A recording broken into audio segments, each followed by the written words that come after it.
Yeah, we are here. We are live. We're everywhere. We're doing everything, and we can't wait to get that started, guys. Hi guys. I need a Hi drink. everyone. I brought extras tonight. Oh, okay. Okay, you're ready.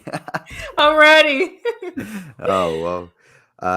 I'll just share on my side, guys. Hi everyone who's joining. We'll just be sharing the links to the podcast quickly with our friends, with so everyone on social media, and we'll start in a minute. It won't be too long. Yeah. It's what a busy week it's been for us. Oh man. Like I think the biggest program possible. Like I've never seen a program that full in a while. Yeah. Well, there's always something, man. But that's a good thing. It's a good thing, man. Yeah. Yeah, we can't complain. So, guys, as Sam said, we're just sharing that the live on all our platforms. So, if you wait a few seconds, we'll be right with you. So Eve, tell me, what's going on with you? Oh my gosh, a wild Monday. Never a dull moment, but exciting because I have a little bit of a short week at work since I have part of the day off on Friday. So just kind of on cruise control, a little bit insufferable, I think, for my colleagues this week. Yeah. Oh, and you, Sam? Oh my god. Oh man. Same old, but worked all weekend. That's why we're recording today, guys. I'm sorry for everyone who was expecting us on Sunday. We need to work, unfortunately, but here we are, man. It's been a long weekend though, man. A bit tired, but I'm ready to go for tonight. I'm happy, man. Good. And Alain was good, well behaved, almost no hate. Yeah, I thought I saw something, like a parallel with your son that was like, what was I forget. You made a parallel between your son's loss and like Montreal, and I was like, oh, Alain, that was very non-pessimistic of you. Okay. So we're retweeting everything as we usually do. Yeah. And we can start. United didn't play this weekend? United? Why not? I'm not sure. There was FA Cup this weekend. I think they're not in the FA Cup. No, they got eliminated by Middlesbrough or something, didn't they? But their opponent, their scheduled opponent this weekend was playing in the FA Cup. Yeah, that's why they didn't play. Unless I'm mistaken, Chan. Man, I've been missing a bit Manchester United these days. Not into it that much, so maybe Chan can tell us. Yeah, no, you're right. There was FA Cup this weekend. You're right. Yeah. No, it was good. I saw a bit of Nottingham Forest against Liverpool. Larea was on the bench. Didn't play yet, but it was a good game. Yeah, it was. Yeah, no, and it was really close as well. It was only 1-0. Yeah. Guys, so I am ready. So whenever you guys want, I think we can start, unless you have anything else to say. I can tell you that Marseille is second and won now, and it's clear second in the Liga. So we can start now. Let's start. Okay, there we go. And see you in 30 seconds for the beginning of the show.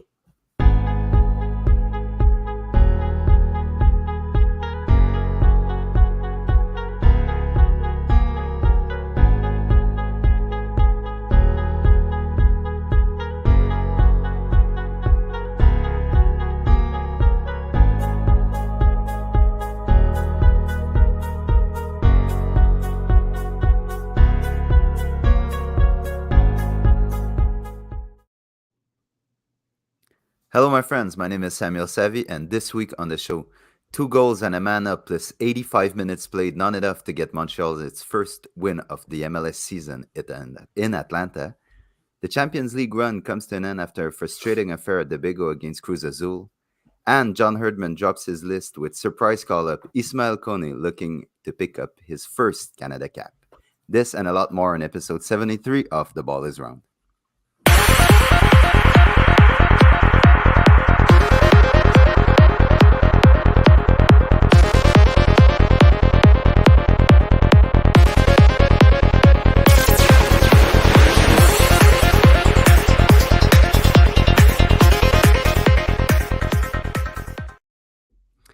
as usual, joined by Yves, Paul, and Adi Raphael. How's everyone on this Monday night?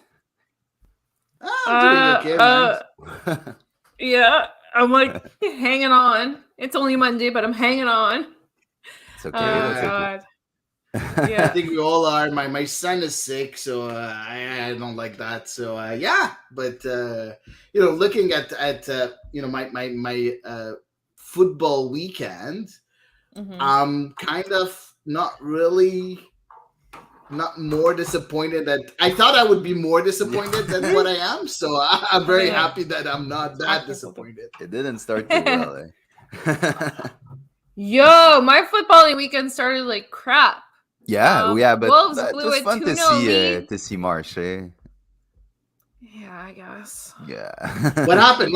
They were last time I checked, they were winning 2-0 and they lost. They lost. And they lost 3-2. Yeah, no way. The whole 9 yards. Yeah. They did in Montreal. Yes.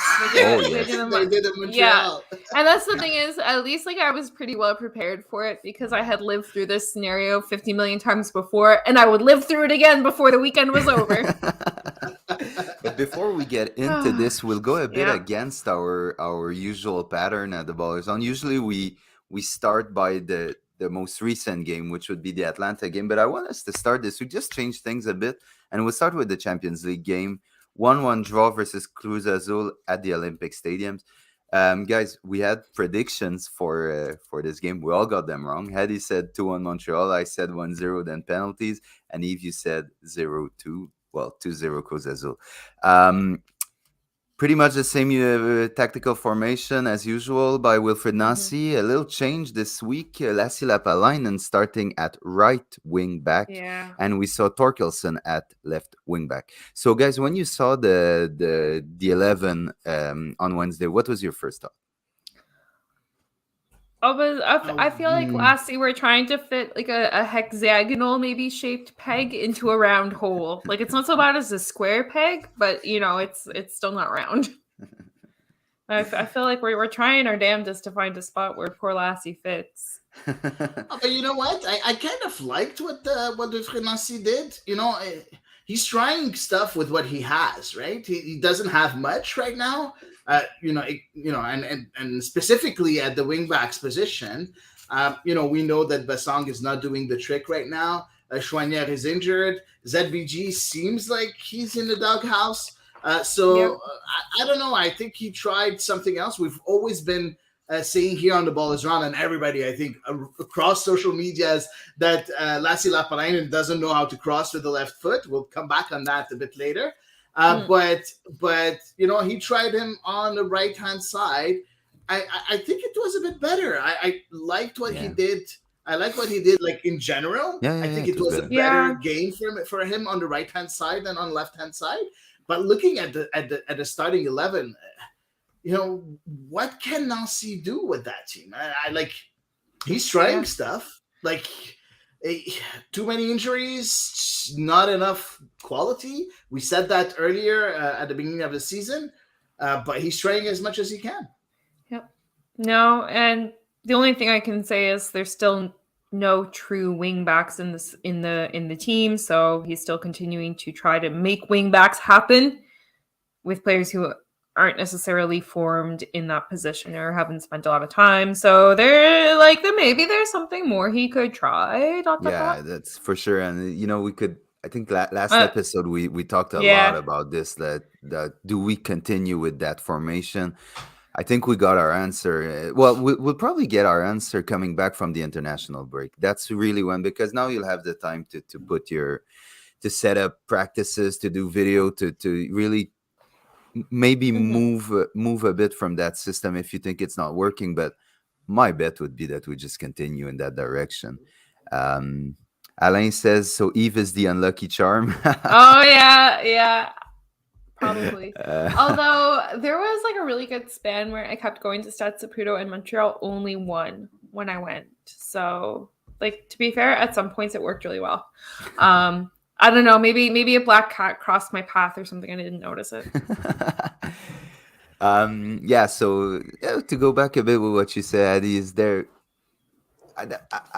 I have to agree with Yves, though. I think he is trying to make it happen, the wingbacks. And I don't want to go like, I don't want to start bashing Wilfried Nancy. That's not my point at all. But man, I just don't get it. Why go back and back and back to these formations? You have one true wingback in your team, in my opinion, Zachary Bourguiard, and he isn't playing. Yes, NHLP. Yes. 5,000 says, why again this information if you don't have wingback play 4-4-2, 4-3-3? Oh. yeah, but that's what Sam and that's what Sam and Yves have been saying, I think, for a while. And I agree with them, but the thing is, I'm just gonna be the devil's advocate here. Looking at the beginning of the season, okay, and things that weren't really working. And we said that we've seen maybe 15, 20 minutes, 20 good minutes of the team in each game, except the Santos Laguna game, of course. Looking at this game against Cruz Azul, we didn't play a bad game. I think we grew in confidence. I think we controlled the game. We dominated the game. We created a lot of chances. I'm sorry, but if Camara puts one of those headers in the back of the net, right now we'd be in the semifinals. Or that chance Ramel Kyoto had.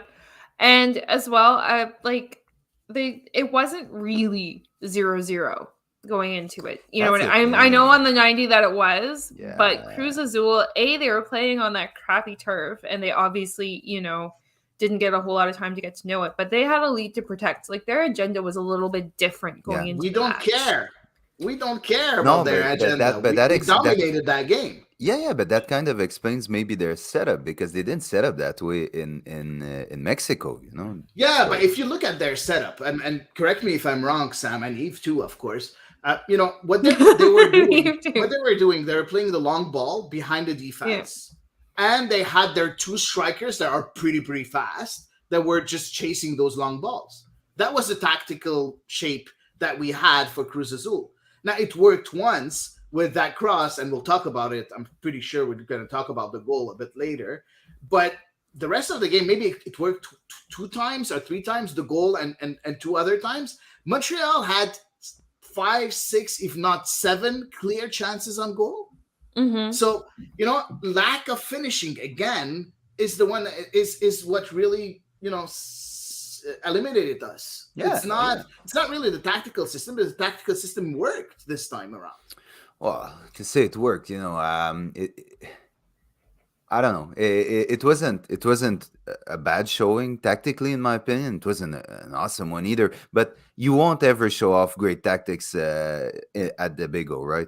If your tactics are to play physical, to dump the ball forward and chase it, maybe you look like a genius. But if your tactics are to put the ball on the ground and move it, the Olympic Stadium is always going to make it tough. So I just want to maybe, I understand that Wilfried Nancy's tactics at home right now are not looking that great because there's a lot of ball on the floor. So that's trying to, play the devil's advocate a bit. But I want to bring you to the game in the 44th minute, Antuna's goal on the volley. What did you guys make of that goal? We had possession, so we can go back to this good old, turnover stuff. Yeah. What did you make of the goal? Was it just a good play by Cruz Azul, or did we gift it to them again? I mean, they were pretty lethal. You got to give credit where it's due. Cruz Azul are obviously super good at crossing the ball, like super good. And I felt bad because Alistair Johnston was clearly kind of caught between two minds, because he had the defender in front of him and he had Antuna coming in behind him. And kind of Camacho had gotten pulled out a little bit too far to cover the guy kind of say behind Camacho / in front of Johnston. So I felt like poor Johnston was really stuck on oh crap, who do I mark when this ball comes in? And obviously, I mean, it was a perfectly placed cross for Antuna to hit it first time. Man, where the hell was Lassie? I'm sorry. The only reason why Johnston was left, was really looking at two players and trying to mark two players is just because Lassie didn't make the run. And if you look at the replay, it's clear Lassie stops running at one point. And Lassie should have continued and headed the ball because it was very easy to defend that cross. Very, very easy. What happened Lassie stopped running. And that's where your patented wingbacks will make mistakes, because these are not players who have learned to defend a lot in their career. Lassie has been, as a winger, maybe Lassie's probably been playing wing since he's a kid, right? Or he's been playing wing for a couple of years for sure now. Defending as a winger is a support defending, right? You're not always marking players. You're more like, if there's an overload, you'll have to communicate with the defender to who do you take? Do we keep it as zonal marking? Do you come in my zone to break the overload? Do I take a player? Do you take a player? So, in that situation, Lassie didn't realize the danger. And for a defender, an experienced defender, it jumps to your eyes. You know that you have to make a play on that one. Lassie didn't jump at his eyes because he's not a defender. He's just not a defender.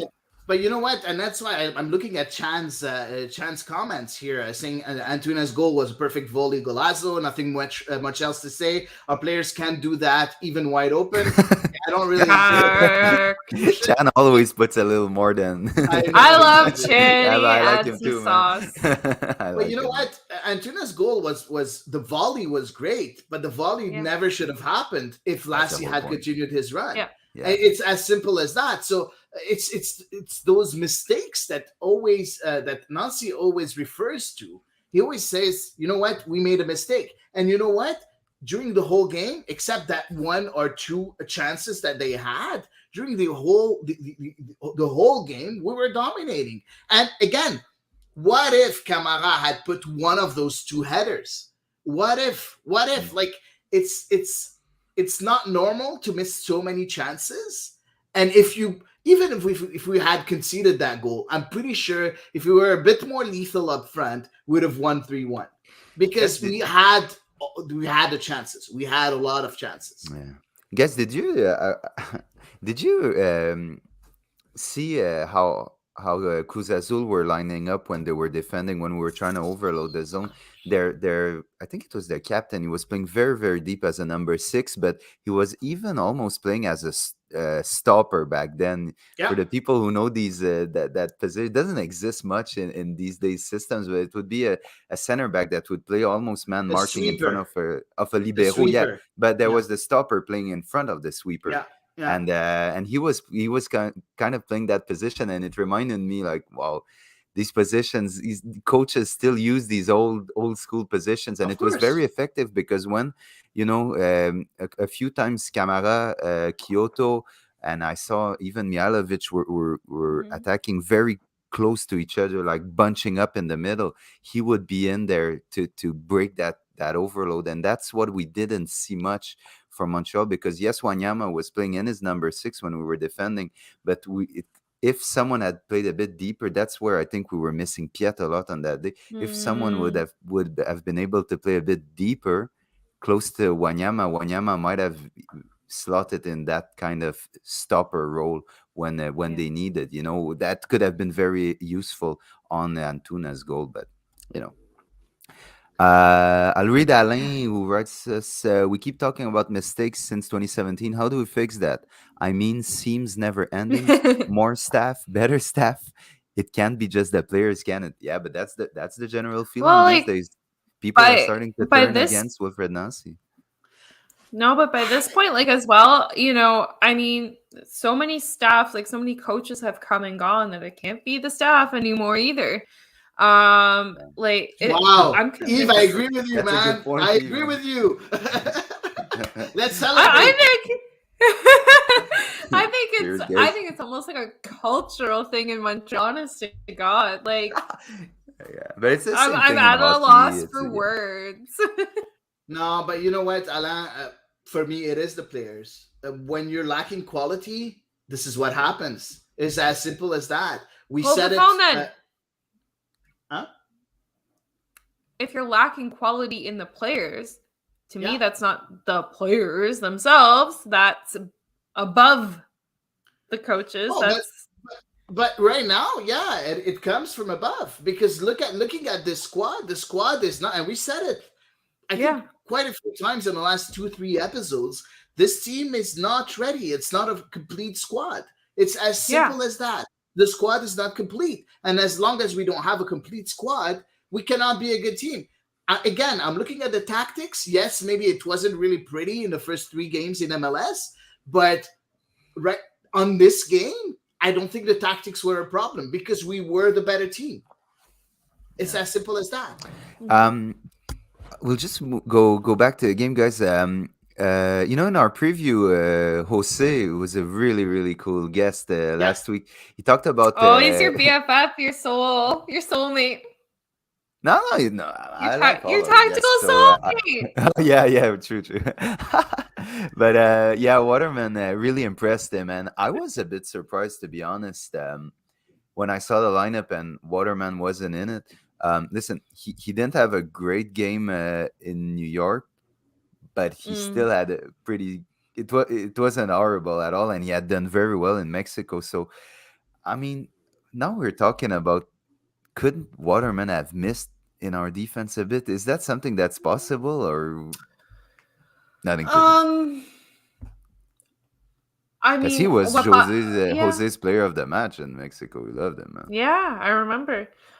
I remember what he said. What he said was like, not a lot of players are able to contain Antuna, and Waterman was able to do it. So, when he said it, I didn't really understand it, and I didn't really realize it. But when I went and saw a few sequences, I realized that he was right. Waterman had a great game.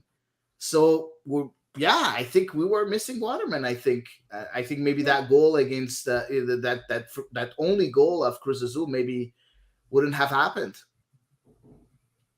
Yeah, probably, because that's pretty much where he would have been positioned. But these are things that what could. It's difficult, but it's not for me personally. Those kinds of conversations, like if I could, I would imagine having $1 million, but I don't.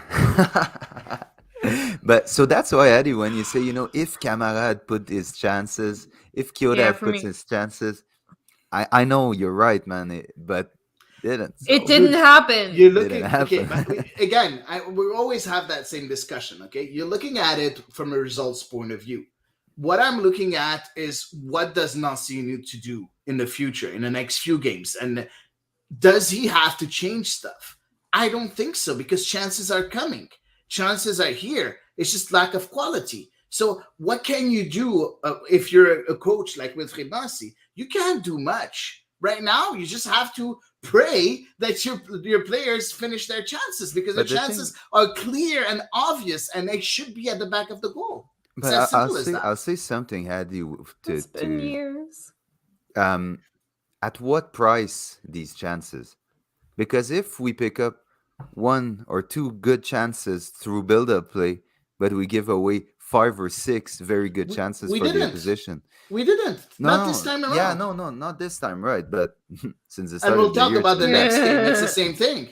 We'll talk about the next game, and it's exactly the same thing. We'll talk about it afterwards. But there's not. I mean, there isn't much to say more of the Cruz Azul game. I mean, we can go on about how the Cruz Azul had all the tricks in the book. Oh, they CONCACAF, yo! It was a clinic, man. It was a clinic of time wasting and is that word shithousery something?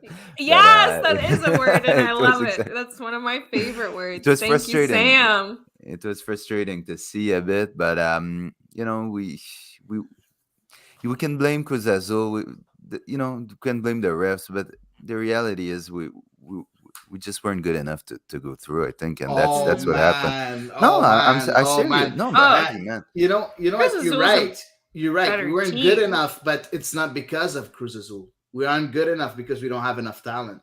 It's not a tactical problem. Well, it's not the Cruz Azul that really won the game. It's Montreal that lost the game. It's as simple as that. Well, for me, Cruz Azul should have won it by a healthier margin in Mexico. We're talking about that game. We're not talking about I know. Man, Yves, pessimistic, Yves. Seriously, man. No, but you know what? at the end of the day, it's really disappointing, and I completely understand all the fans that are really gutted right now because it's really disappointing. It's not normal to be here. It's not normal to feel what we're feeling right now because, and it's not normal to blame the coach because the coach is doing what he can. That's my opinion. Yeah.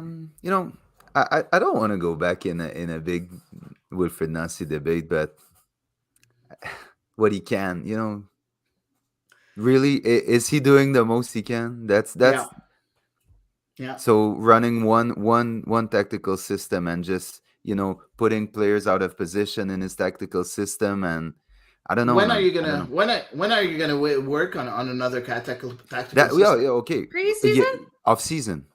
Off season. What were they doing in Florida?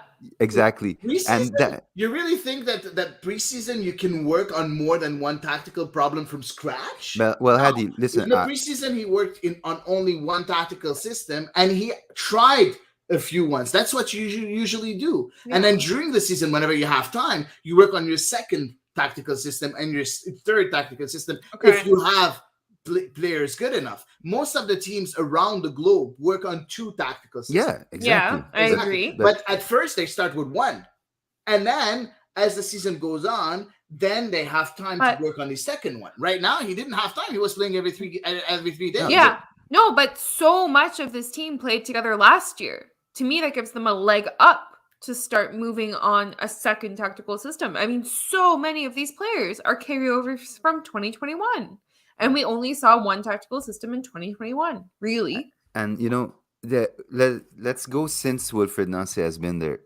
I mean, it's a year and 7 games, and you showed one setup. And what's one funny starting setup. Sometimes he adjusted partway through. And that's what's interesting. Why, when you're panicking, you need goals, you go for at the back and you go direct? Why can't you start the game with that intention?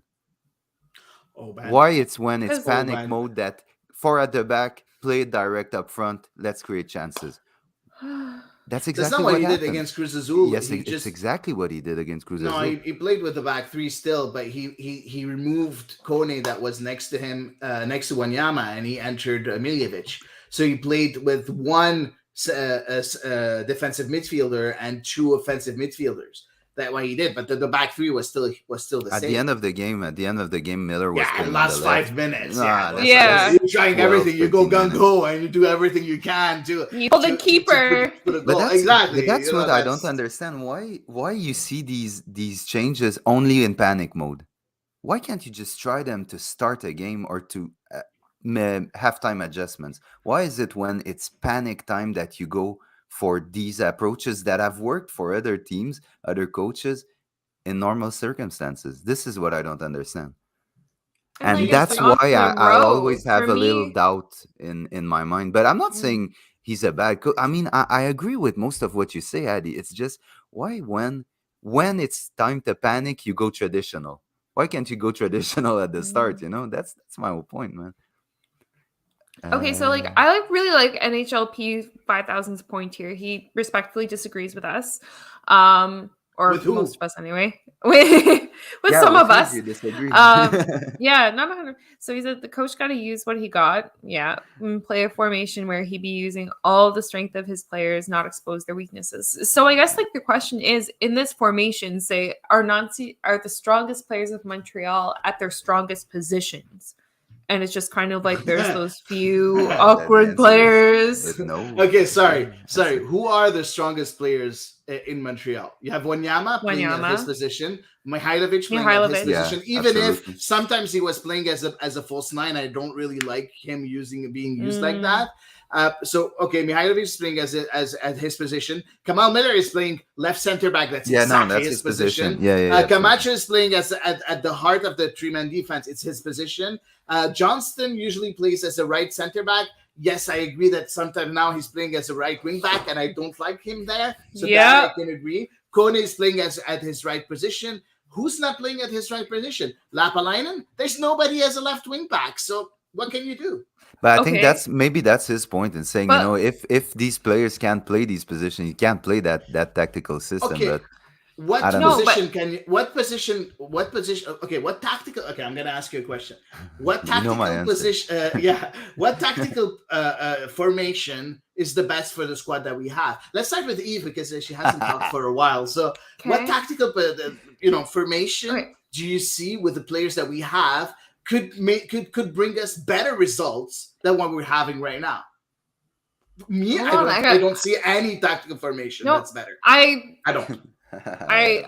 For me, it's just the gaps in quality. Like, for example, Joaquin Torres or whomever is, say, accompanying Kyoto at the top, right?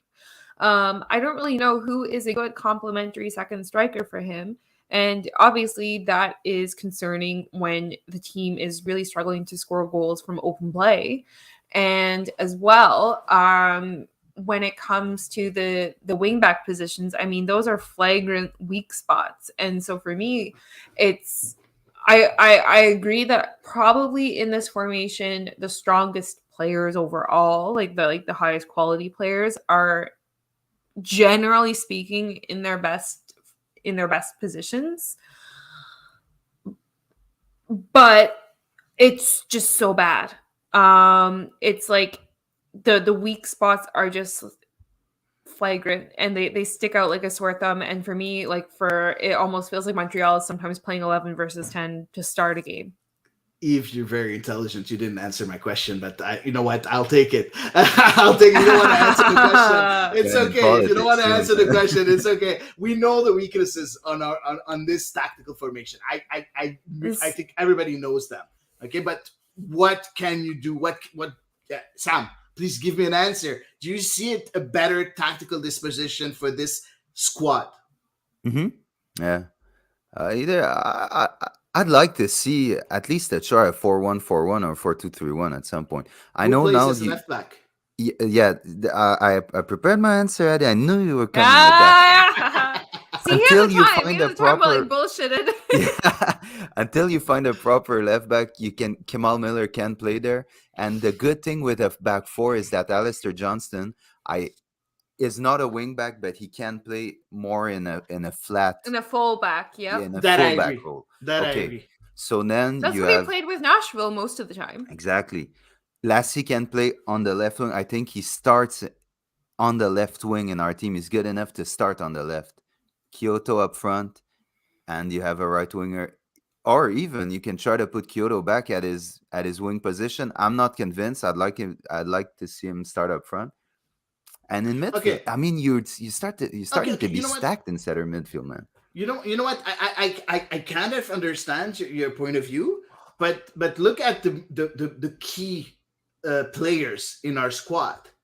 Where do they fit? Like Camacho, where does he fit? In center back. In a four-man. Wow, yeah. You were with us for 2017, 2018, and 2019. Yeah. No, sorry, he came to us in 2018, didn't he? Yeah, 2018. Yeah, exactly. So yeah, no, but you were with us for those years, Sam. Oh, of course I was. You watched Camacho in the back four.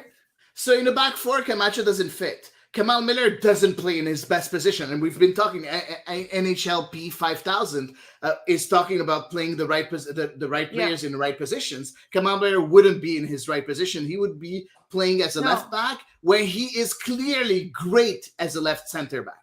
So that's also another problem. Then you have Alistair Johnston. Yes, I completely agree that he'll be a very good right back. I completely understand. But then, of course, you won't be playing Kone anymore. Yes, you will. Because you're playing 4-1-4-1. Kone doesn't have a place anymore. Yeah, and so you're playing with in center midfield next to Mihailovic. So Mihailovic plays then in a deeper role than what he's playing right now. Well, they interchange. I mean, it's not a flat like a baby foot. You move. Okay, so he'd be playing next to. So it's more like a 4-3-3, if I understand. Yeah. Well, everything moves. I try to. Okay, no. I just want to. Yeah. That's sure. Okay, so in a 4-3-3. Okay, you know what? I kind of understand that. The problem is on the right-hand side, you have Joaquin Torres. And in 4-3-3, your right winger and your left winger have defensive responsibilities. Do you think that Torres is gonna be as good playing defensively than offensively? Because right now we haven't seen anything from Torres defensively. No, that's a good point, man. That's a good point. So that's he just can throw himself in there and win a foul. You know, he can just like that's what he's good for. He wins a foul. But wouldn't it be worth trying? That's my question.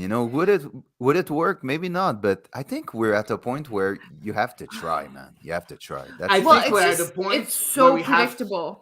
Yeah, I think we're at a point where we have to realize that the squad is not good enough, and we have to recruit some players. That's the point that we're at right now. With it's not a tactical problem. Like this much budget that's left. I don't really care. Fine budget. I don't care, man. Like this is not normal. This is not normal. We have so many players that are not good enough. Like I can't. Like I'm done. Oh boy, I'm and done you know with what? That could open up a whole other can of worms. Yeah, but let's bring this debate into the Atlanta game, because it can apply itself too. So we'll go to the Atlanta game now, guys.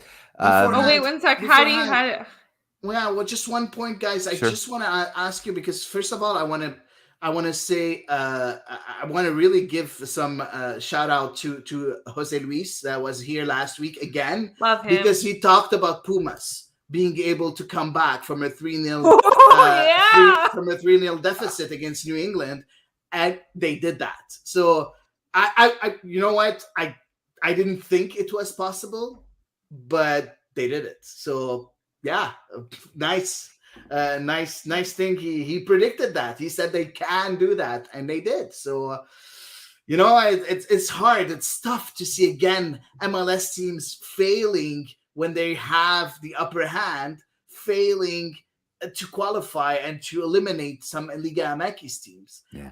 That really bugs me. And at least we're going to have at least one MLS team in the final. I just hope that this year will be at last the year where MLS wins the CCL. Oh, let's hope, man. It's been a long time coming. Guys, for the Atlanta game, Johnston as a right wing back, last he left wing back, Waterman back in the center. What do you think of Nancy's choices for this particular game? I'm still not sold on either wing back at wing back position. So for me, right off the bat, I'm like, that was my direct quote. To be polite, I used another quote in my own living room, but I don't know if my mother's listening to this one live or not. So, I guess, like I said, when I see Alistair Johnston play, say, out wide, I see him as a more conservative approach to the position. And on the road in Atlanta, you want to go, I think, with a more conservative player. Period. And then lastly, I mean, I feel like it's just process of elimination, who's healthy and who has made the least catastrophic screw ups. I don't know. I understand Eve's point of view, and I kind of agree with it. Just in case, just if Lapalainen was really playing as a really offensive player, and he's not. I don't know, man. I know he gave an assist in this game, and he went for a cross with his left foot. Good for him. But again, I don't know. I'm not sold on Lapalainen playing that role. It's as simple as that. I would rather put ZBG again as a right wing back than just put everything on Lapalainen being a wing back. But he's not a wing back. Thing on the left that game though. Yeah, no, he was on the left. So who would? Because the other option would have been Zoran Basong, I suppose. That's no. You can play ZBG already. ZBG already played on the left. Well, it's worth trying. A couple of years ago. I really think it's worth trying it. To be fair, yeah. And you said it. I think you said it last week, Sam. I think, or the week after, or the week before. I don't know. I think you said in this game, Montreal didn't start well at all. Joseph Martinez scored. I think it was in the 6th minute. What did you think of that play? And now when that goal went in, did you guys start to think, oh no, it's happening all over again? I mean, it was a carbon copy of goals that we gave up, except that it was Kone instead of Wanyama. It was a carbon copy basically of the goal that we gave up, the first goal at NYC. I think it was the first, maybe it was the second. You know what I mean. I mean, it's a carbon copy of so many goals that we've given up already this season, where in attempting to play out the back, you know, one of the central midfielders is just pressured and coughs it up. What I determined to be as a outside spectator super easily, and allows a golden opportunity to a striker who needs not one invitation. So for me, I'm like, are you learning from these mistakes? Yes or no? Eddie. Oh man, so furious. You know what? When that goal was scored, I was like, oh man, here we go again. Now Eve is gonna send us a message saying, oh, we're gonna lose 6-0 or something. I was pretty sure that Eve was gonna say something like that. I don't know why she didn't, because I'm pretty sure that that's exactly what she thought in her head when we conceded that first goal. But you know what? I was actually doing the math on like 6 minutes times 90 minutes equals how many goals can be scored in 90 minutes. Yeah, but you know, it wasn't a good start for the game, and I was very pessimistic because you know, Montreal is not in the best of of runs right now. Morally, it doesn't work. It's not really working well. So I think mentally they weren't really ready to come back. That's what I thought, and you know what? Yeah. I thought wrong. Yeah, just before we continue, wait, yeah, guys, I did. Just before we continue, Maxime Smith on Twitter asks us, why isn't ZBG playing? Honestly, I don't know. I don't have an answer. No, none of us has. Like, we always. Nancy hasn't said anything in his pressers about ZBG specifically. No, and we treated that for a few weeks, that subject, and we kind of came to the conclusion that we don't know why he's not playing. So I'm sorry, man. I'm sorry, Maxime, but thanks for reaching out, man. Yeah. No, for real though, like, yeah, it's a question that's been dogging all of us, but Wilfred Nancy's remained really, really quiet on the topic. Yeah, it's I don't honestly, I don't listen. ZBG, he has his his downsides. Okay, he can be a bit erratic, he can be a bit rash in his play, but he brings something that no other wingback, I think, in this team brings, is that explosiveness. You know, that capacity to take the ball and just run down the field with it and gain 40, 50, 60 yards in a matter of seconds and relieve the pressure. You know, and we're talking about outlets a lot. Find an outlet, a long ball outlet, let's say to Camara, but ZBG is able to bring that outlet by bringing the ball up front. He'll lose it sometimes, of course, but he's able to make these runs to open up spaces or to bring it himself. And occasionally will win a foul like around the halfway line. Is it sustainable for 90 minutes? Maybe this is the breaking point for him, because he looks good when he comes in as a sub. I have to admit, when he starts games, he kind of fades out of the game because of how intense and physical his play is, but I think it's worth a shot to play more, man. He's not playing enough, in my opinion. Just at least just shut us up, if nothing. Yeah. Like if it winds up being a disaster, at least we can say, okay, Wilfred Nancy knew. Yeah, but, exactly. Yeah. Guys, move on. We'll move on quickly.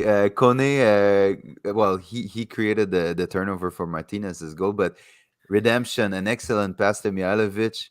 And he oh my God! But I just want to say, if you want to know how not to defend transition, go watch Atlanta try to defend this. But it was a disaster. I mean, they were in the attacking, basically in the attacking third of the field. Yeah, well, they're like deepest defenders. I was like, what the hell?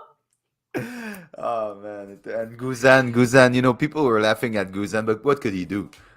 It's 2-0. Oh, but man, I'm sorry, but Georgie really he Chris he really he made him scramble. Yeah, I think that like Guzan seemed like the rookie, and Georgie seemed like this 37-year-old really showing him experience. I don't know, man. He was very weak on that play. I don't know. Well, but a great pass basically would have been like a red card. Yeah. You know what? I agree that the defending wasn't good. I completely understand that because the two players weren't offside and completely alone, left alone to really go on the break. I understand that. Yeah. But it's nicely played from Montreal. Like, I let's agree. give them that. Yeah, Let's yeah. give I them agree. that. It was They good. exploited. It was really good vision. And they exploited the weakness of Atlanta on that play. Yep. Yeah. And you know what? I understand that we always look at Montreal mistakes and bash them when they deserve it. But when they exploit the other team's mistake, we have to praise them, and that's what they did. Yep. That was a great play. Great play by Kone, and he's showing us how good of a passer of the ball he is, and he's young, and if you can get better at something with age, is passing. When he'll get a bit more composure on the ball, your passing gets better, man. It's gonna be very interesting going forward for him. And he provoked the penalty. The suspicious penalty. Yeah, but before that, he scored that amazing goal with that run through midfield. I mean, he had a fantastic first half, and I mean, you can say a lot about his mistake, but the way he got up from his mistake after, fantastic. He had a very, very, very strong half. Yeah. We'll talk. I'm sure like this whole episode could be called Corne, because we're going to talk about him a lot, I think. Yeah. You talked about the penalty. You talked about his goal. This player is growing so fast. It's unbelievable what he's doing. And I was talking, I think it was Simple Guy on Twitter at one point. And he was like, you know what? The players, they're too young. They need to grow in a reserve team. They can't grow. They can't get minutes in the first team and everything. Dude, man, I think Kone proved you wrong, man. It's as simple as that. Some players need to have first team minutes. If it's not being starters, at least get minutes. Rida Zuhir getting minutes is a very positive thing, and we have to continue on thinking like that, because that's what's going to make our players, our academy players, great players. If you give them minutes, it's as simple as that. Yeah, and on his goal, I have to say, someone still framed the start of the action on Twitter. I don't remember who did it, and you see exactly when the pass goes to Lapalainen and he starts to drive down that left side. Kone is the deepest midfielder. He's behind Wanyama at the start of the play. Yeah. And that was, when you try to teach a midfielder how to get these late runs into the box to support the attackers, this is textbook. I mean, attackers go attack even deeper than the penalty area, go in the 6-yard box, attract defenders with them. Now you have the space to attack, and it's if Kone decides to take this play off, he decides, I'll jog until the 20-yard line, and if the ball comes out, I'm there for a shot. Nothing happens. But the desire, the envy to really follow the play and complete it, amazing, man. That's football 101. Great play, man. And guys, don't forget that he's the one starting that play. He's the one that opens up the whole field by playing a long ball from one side to the other and opens up the play altogether. So he's at the start of that sequence and he's at the finish. What more do you want from him? It's awesome, man. It's awesome. No, it's pretty good. It's pretty good. I gotta say, like, credit where it's due. It's pretty good.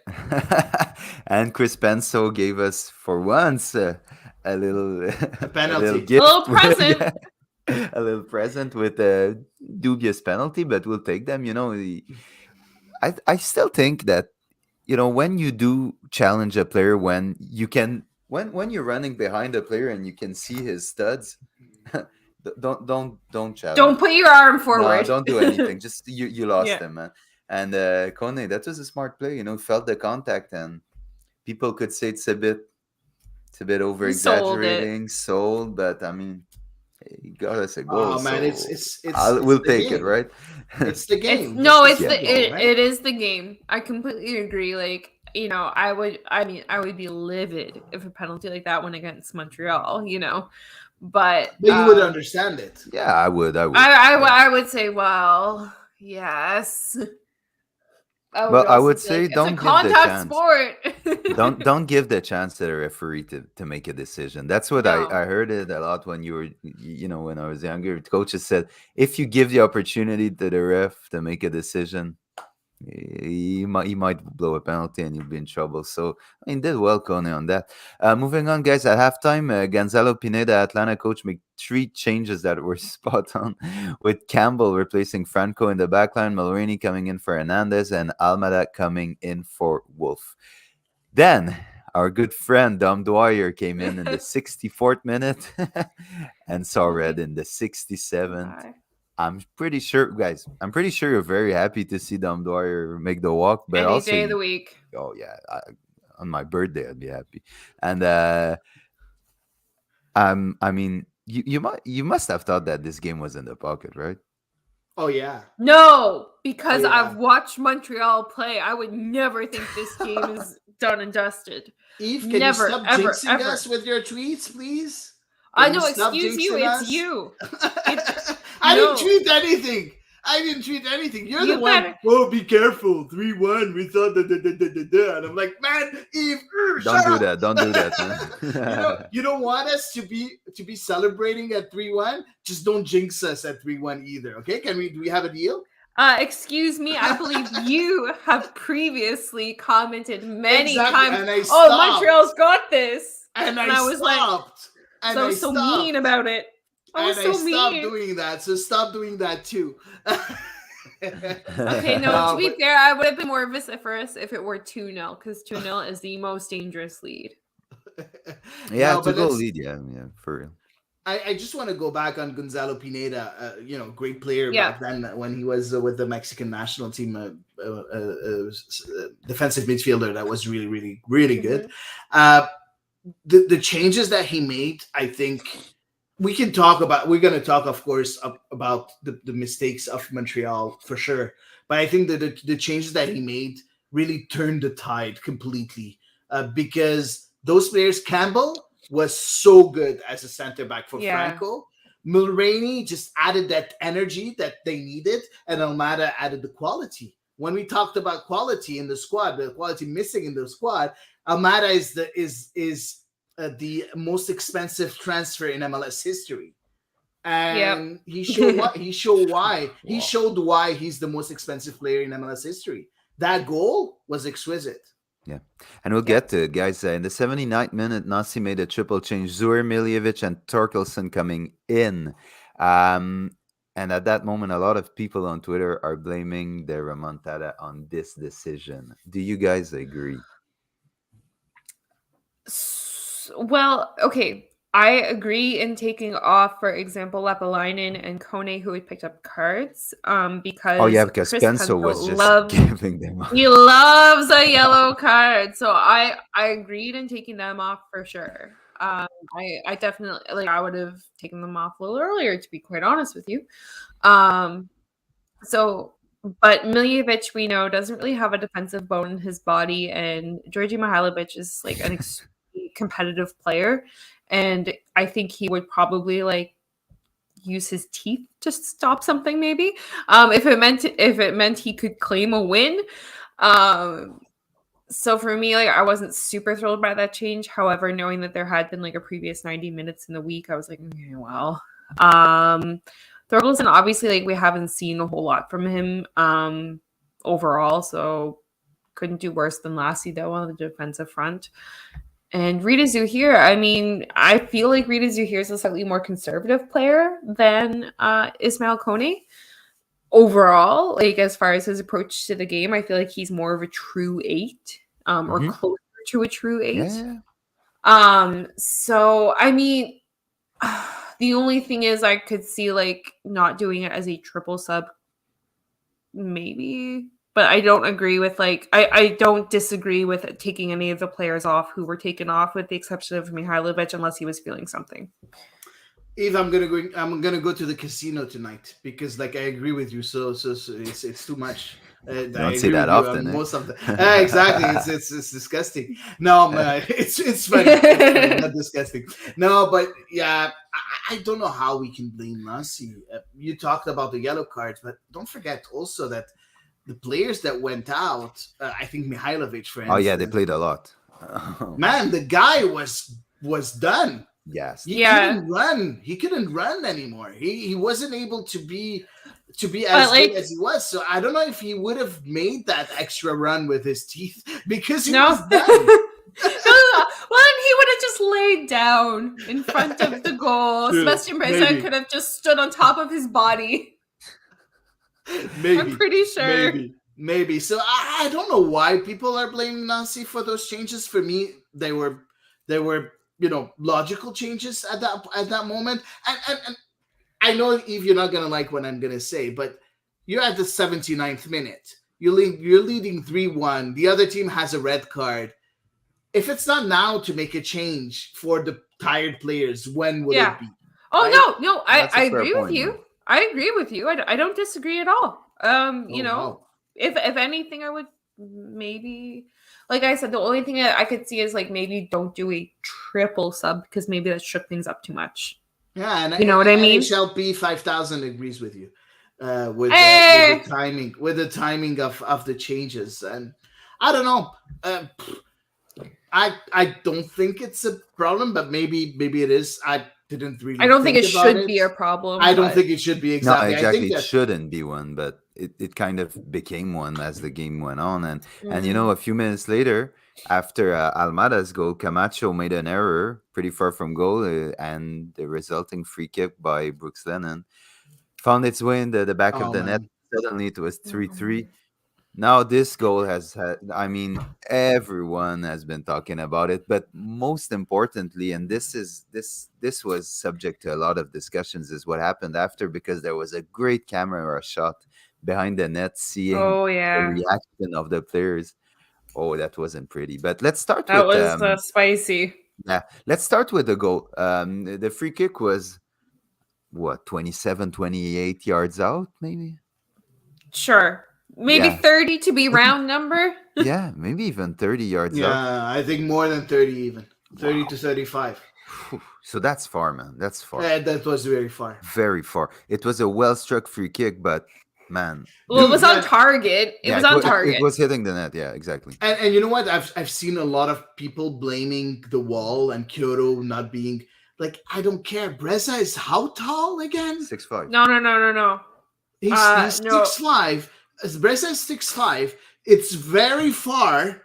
I think that a good goalkeeper, should have enough time to go back and really make that save. If he had some jumping abilities. Oh, sorry. 6'3", Breza, but still a tall guy, man. Very tall guy. But I will... Go ahead. I mean... No, I will say, sorry, I'm playing with my pen here because I'm thinking really hard, and that's what I do. I will say that I think, obviously, we can't have this discussion without bringing up the other free kick that turned the tides in Montreal, right? I think that this free kick, from my outside observer perspective, I think this free kick was more savable than the one that was faced. 100%. Man, please look at... it's funny because... Oh my God, I got him going. I'm so sorry. I got him going. Gavino De Falco did an editing thing where he showed the two goals, one after the other, from IMFC Radio. That was really nice on Twitter. And, if you look at the two shots, the first shot... from Toronto, where Pantemis lost his position in goal because of that goal, the free kick from Altidore. It's not it wasn't a very awesome shot from Altidore, but there was a rebound just before it came to Pantemis, and usually that rebound is very hard for a goalkeeper to judge, the trajectory of the ball. Okay, you look at the goal in Atlanta from Breza. I'm sorry, but the goal is right on the palm of his hands. The only thing he needed is to be able to jump a bit farther, and he didn't. Do you know what it reminds me of? Do you remember when Drogba scored a free kick versus the LA Galaxy? Oh, yeah. Yes. Is it against the Galaxy? The Galaxy. Galaxy. Yeah. Brian Rowe was their keeper at the time. Oh, yeah, and it was like, and he took off his shirt. And it was awesome. What a night. But that was a lot worse. Like that one was worse. But like at the same, but like as far as the height and stuff goes, like I had vague allusions to that. Oh man, we're being also hard. like side note. Yeah. What do you think about? That's coming. That's Chan coming to torture. No, it's Chan coming to torture me. Is what it is. He knows I hate that. He knows I hate it. Oh, he's busted. Okay, so let's read quotes. I'm so sorry. Let's read the comment of Chan for the people that are not watching. Let's read the comment of Chan. Go ahead, Eve.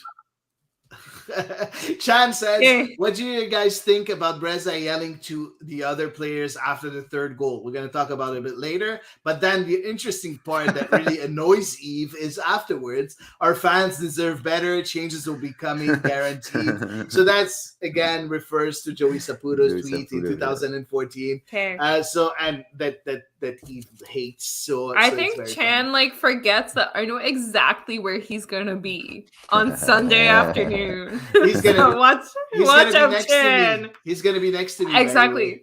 And I know exactly where you're gonna be, therefore I know exactly where he's gonna be. TV seat.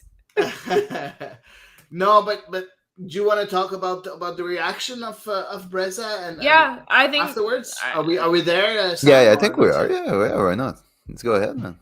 Yeah, let's jump in. I think go ahead. I mean, it's a really small snippet to judge by, so I kind of I don't want to take too much out of context, really. My perspective was that I didn't see anybody turn in the wall. I didn't see anybody duck. I didn't see any of that stuff, any of those shenanigans that we saw from a certain player in Toronto, who I will never forget. So, to me, honestly, it's on Breza. And I understand, I kind of wondered, was it just a general angry reaction? Oh crap, I let that goal go in. It really sucks. I'm mad. I'm pissed. I'm going to make a noise about it. You know what I mean? But obviously I think, judging by the way the other players reacted, it probably was a little more than that. And and I think Victor Wanyama obviously assumed his captain's role pretty intensely right then. That was probably one of the more captainly minutes that I saw of Victor Wanyama. I think he's a pretty good captain. I agree, but he's kind of not subdued, but you know what I mean. He's not like in your face all the time as a captain. No, he's a cool but dude, I felt like that. He's calm and he has a lot of charisma. He has a lot of charisma. I think everybody listens to him, and that's all you need to be a captain, in my opinion. But I agree. But I mean extravagant or anything, But no, I mean on the pitch, he's not yelling and pointing and exactly. waving. But you don't really need to be extravagant to be a captain. No, but some captains are that way. True. True. But I felt like that was him being no. You know what? I would just want to downplay this whole thing because guys, emotions on the pitch are sometimes really very heightened and very pushed so far that sometimes you need to express yourself, and of course those emotions sometimes collide on the pitch, and you see some reactions. But that doesn't mean that, players don't like Breza and Breza doesn't like players. And it doesn't mean anything. Now, on that particular play, Breza is the kind of guy that really expresses himself. Like you said a bit earlier, Eve. He's someone that's very vocal and that really expresses himself whenever he can. And it's his natural being to really blame people for whatever is happening, right? So he was blaming someone. Yeah, a bit like Laurent Simon, a bit like Zlatan, by the way. If you want to talk about very big players that do that, Zlatan is someone that has been into a lot of disputes within dressing rooms because of that. So it's not only. I'm not saying that that means that he's a bad player, because Zlatan wasn't a bad player. But the reaction of Wanyama and Miller just proved that, it was Breza's mistake. And that's the only thing I can say, and I can analyze from this whole sequence. Yeah. It's just, they just confirmed that Breza should have done more. That's all. Yeah. Miller was like, what? Like, what really? the hell, man? Really? Are you really yelling at someone else? Yeah. No, but this, I mean, no, I don't see any problem with that, because, man, at least you see guys are pissed off. That's the good thing. Yeah. How many times have we been to Stade Saputo in the last years, and guys, we would lose a game and the players would, didn't look to care much. Didn't look to care much at all. And now to see Wanyama really get emotional. Listen, I don't know who Breza was pointing to. I think he was maybe just pointing mad. at, but you can't look for someone to point to. Come on, that's not good. But apart from that, to see the players pissed off, Alistair Johnston fell on his face, like his hands in his face, like.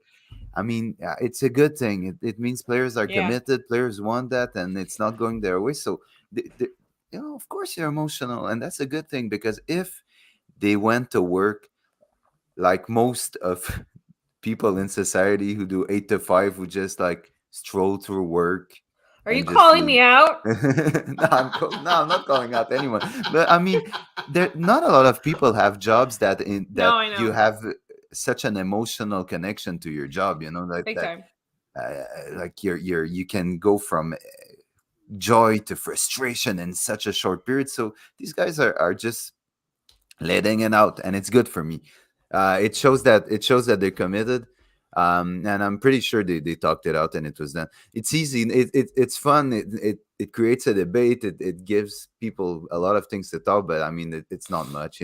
No one slapped another guy in his face either. It was just like frustrated. No, there weren't at the end fisticuffs. No, man, it wasn't much. I didn't see it. I mean, anyways, for me that's a non-event really. It's just adults that are frustrated and are having a go at each other. That's it. It's probably over. They probably shook hands off it, and it's done. There's nothing much in there for me. Well, I mean, they had to share a plane home, so they couldn't get that much space from each other if they were pissed. Yeah, exactly. So no, for me there isn't much. But it brings to another question, and I don't want us to go too deep into it. Just a quick answer for you guys. Does that kind of bring the debate Pantemis Breza back on the table, or there's nothing there? I think that's exactly the debate that Eve loves, right? It's really the debate that she was waiting for at the beginning of the season and during preseason.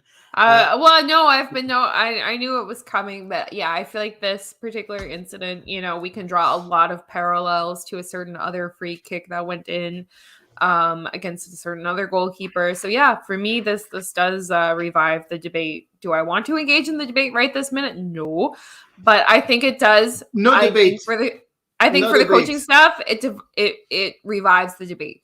Make a choice. Who would you go for the next game? Can we just make a choice, and no need to explain yourself. Can we bring back Jonathan Sirois? Who would you go between Pantemis and Breza and Ketterer? Because he's here. Yeah, he's here. He earns money. James Pantemis. Thank you, God. Yeah, so same thing for me. So yeah, it brings back the debate, and Pantemis should be in goal. Like I've been saying since the beginning of the season. I want to be abundantly clear. I don't think either of them is the be all and end all to goalkeeping in Montreal. I think Jonathan Sirois is the long-term goalkeeper in Montreal. But yeah, for me, this opens the door way back up to Pantemis. Let's see, I guess, what he does with training in the international window, because both of them will be in Montreal. Sam? Yeah, Pantemis. Yeah. Oh wow! Yeah. No. I mean, listen. If you act accordingly to last year, well, it's pandemic. Now we don't know if there was anything that happened, like well, in the that's locker room. it exactly. That's the only thing I'll say. That's a very, very good point. But I don't think Breza's performances have. He's a good shot stopper. He did some good saves against Cruz Azul, and like point blank. But man, Pantemis is a good shot stopper too. We tend to forget it, but he makes these saves too. So yeah. Alain's uncomfortable with Hattie and Eve agreeing so and much. watch out, we haven't even gotten, because often I think, Hattie, you and I agree on the Canadian team. So like, yeah, watch out, it might be like a love fest in here. Sorry, Alain, prepare yourself. Like, if you have time to go make a drink, go make a drink. And so, guys, before the game, a draw would have been a good result, but now it seems like a loss. And I think this sentiment was kind of echoed by Wilfried Nancy in his presser post game. You guys, I think you saw it, right? Yeah. Oh man, he looked beat it up for. I was there, man. Oh yeah, I was there. I participated there. So, what's the first emotion that you felt when you were looking at him after the game? At last. Just get mad, man. Get mad. You need to get mad. Like, come on, man. Show emotion. Stop saying that your players are great and it's only 5, 7, 10 minutes. Like, get mad because your players need to a kick in the butt. And that's exactly what he did. He was mad. And one of my question when I asked him, are you uncomfortable with the fact that the mistakes that have been done during the games came from experienced players? And his answer, I love this answer. He was like, you know what? I don't really care who does mistakes. In a way, okay? I don't have his exact words. But he was saying, I don't really care. Yes, it bothers me if it's experienced players, but you know what? I can't say that we're going to learn from mistakes anymore. We already should have learned for the first 5-6 times already. Yes. And 5, 6, maybe 20 this year. Man. Yeah, but you know what? Yeah, that's exactly the kind of answers that I'm expecting from Wilfried Nancy, because right now it's not about protecting your players; it's about protecting yourself. It's about protecting your job. Right now, if you keep on protecting your players, you're going to lose your job. That's my opinion. He has to say that the players need to step up, or else he's gonna be fired. Well, he's gonna look like a pushover. Yeah. No, I agree with you, Hattie. I don't agree, man. Again. Go ahead, son. No. What? Listen, there's one thing, and it's kind of stood out to me sometimes in his pressers that he will distantiate himself from his team's performance, and he would say they did this, they didn't do that. He's part of the team as much as everyone that played, everyone who benched. I mean, yeah, this is dangerous. And if Fadi, you starting to say that he has to think for his job and not for his players, he's not coaching. He's not coaching with the right mindset. No, that's okay. Man. You don't understand what I'm saying. No, I didn't understand. Okay, sorry. I'm just gonna maybe be a bit more precise.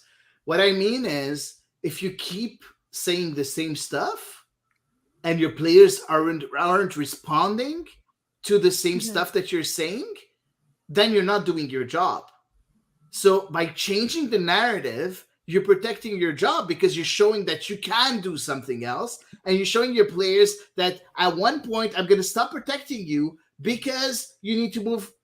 You need to move it a bit more. Okay, yeah, I understand. But he's protecting his job in a way by showing that he can do more than just saying, "Oh, it's okay, it's only 5 minutes." Yeah, I'm gonna tell you something though. I remember very well that people had remarked that Mauro Biello in the darker days of his reign as a coach that he would often when the team would win, it would be we. When the team would lose, it would be they.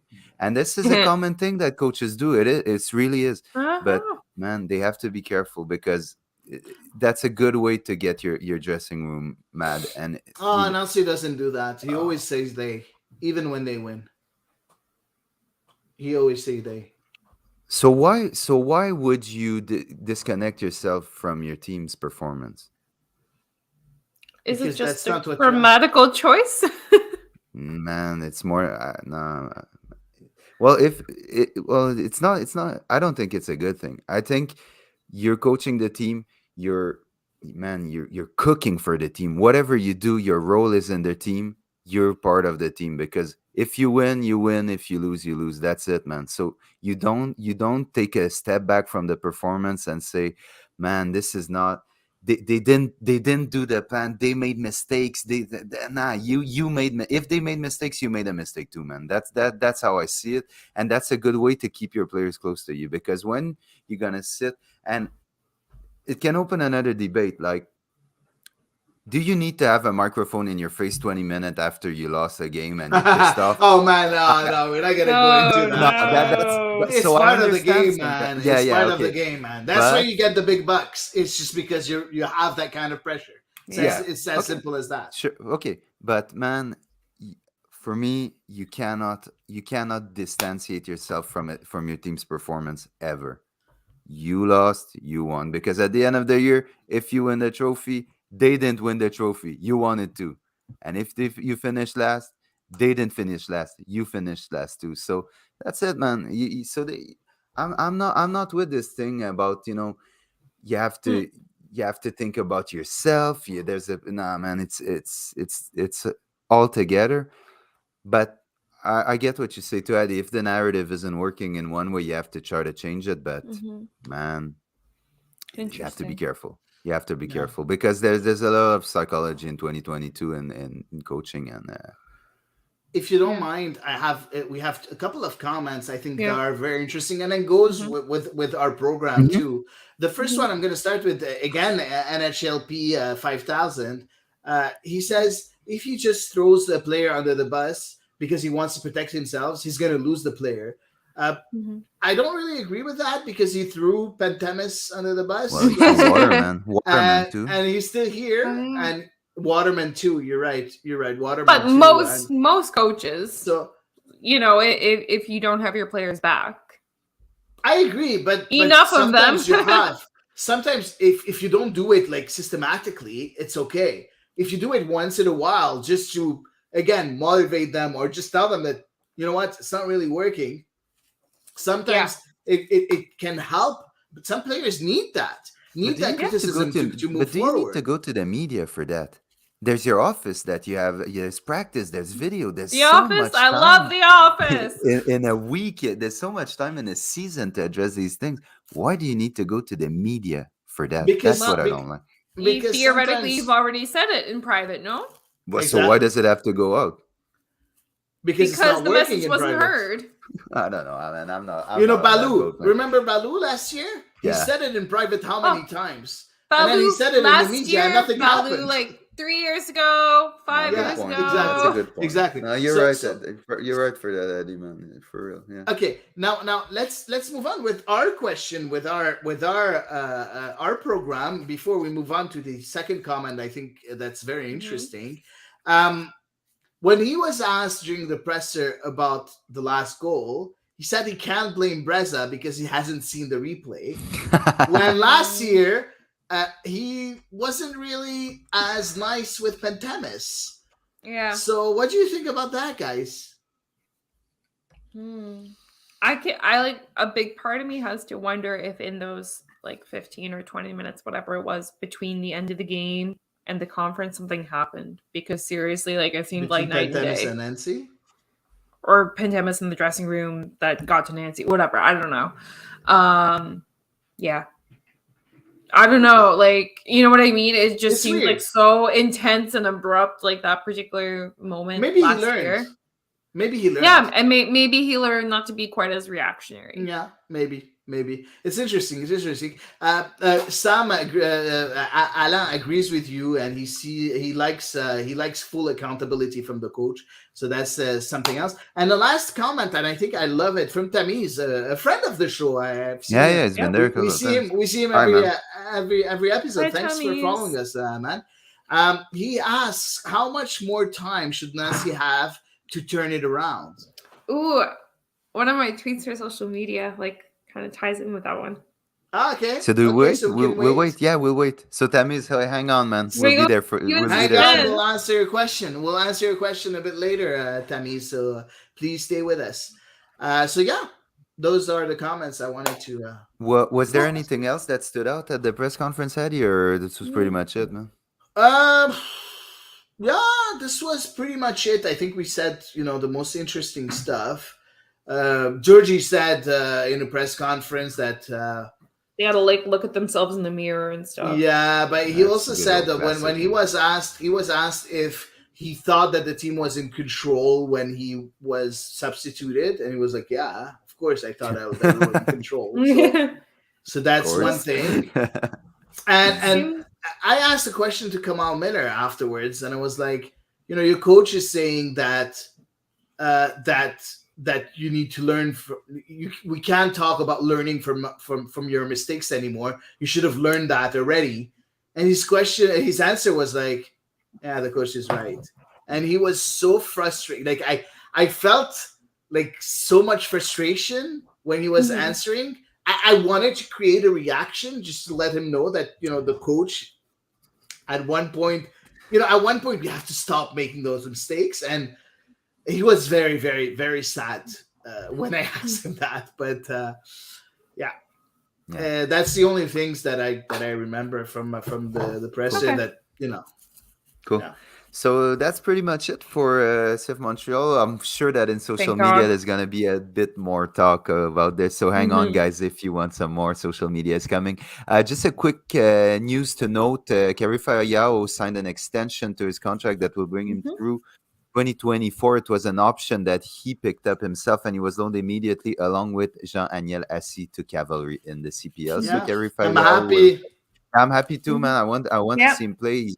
I think he's a very, very promising prospect, and for a defender, smart move to send him play a lot against men. Very smart. I'm happy about that, but I'm also happy that my source was right, saying that Yao. Source, man. I was happy that my source was right that Yao and Sirois were going to be loaned. So it happened. So thanks to my source. And again, I like that it's continuity, so they stay with the same sort of formation and setup, at least in Yao's case, coaching staff as last year.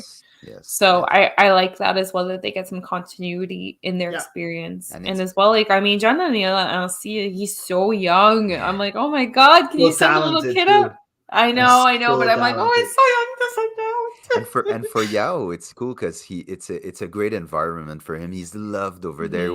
He won the Fans Player of the Year, and it's great. So I think it's a very, very good move, and I can't wait to see him play in Montreal. And I think he's gonna be eventually on a regular for the team. So it's all good, guys. Some great news. We'll move on to the men national team. John Herdman dropped his list for the final round of qualifying that should bring us to Qatar. I'll just read out quickly the list: Adekugbe, Borjan, Buchanan, Cavallini, Cornelius, Crepeau, David, Estacio, Fraser, Gutierrez, Henry, Hoylett, Hutchinson, Johnston, Kay, Kennedy, Kone, Larin, Larea, Millar and Miller, Osorio, Sinclair, Ugbo, and Vitoria. So first call up for our Montreal player Ismail Kone. That's amazing. That's like an exponential rise in his stock this year in 2022. I'm not really surprised. But I think John Herdman's quote, was it with your question when he said that he didn't see... I wasn't able to ask the question John Herdman, unfortunately, but he had that was the first question. Okay. That was the first question that was asked for him. Kone, what did you see in him? And his answer, and go ahead if you want to. But he basically said that he doesn't see much of players that have that type of profile, and that's good because Ismail Kone, if he's able to to shine in a different way than other midfielders, and the team might have some time. You never know what can happen. Injuries, suspensions, they happen so quickly, and if they need that kind of box-to-box energy player, of that deep lying midfielder who can spread the ball out, because he really can. Man, maybe not at 19, 20, but eventually he might have his place in that team, man. But I mean, getting involved young in the national team setup because he's not been involved previously, Exactly. is important. I think because I think the chemistry amongst the players is so important within this team. Yeah, yeah, but I just want to go back to the quote of John Herdman. I'm not surprised because of that, because it's very hard to find this type of players nowadays. A player that can project himself so quickly into the opposing half and so quickly into the box, score goals. He already scored 2 goals this season in just 5-6 games. Like as a box to box midfielder, that's something that you look for, because you need that extra touch, that extra ability inside the box, finishing touches, and you need someone that's good technically. And Kone showed how good he is with the ball. We saw him sometimes, in those 5-6 games. Sometimes I saw him just dribble a few players and protect the ball with his body. And sometimes I looked at him like, this is your Wanyama, and I was like, no, it's Kone. He's learning from Wanyama, and it shows so much. Yeah. He's really learning that role also, because he is a winger at first.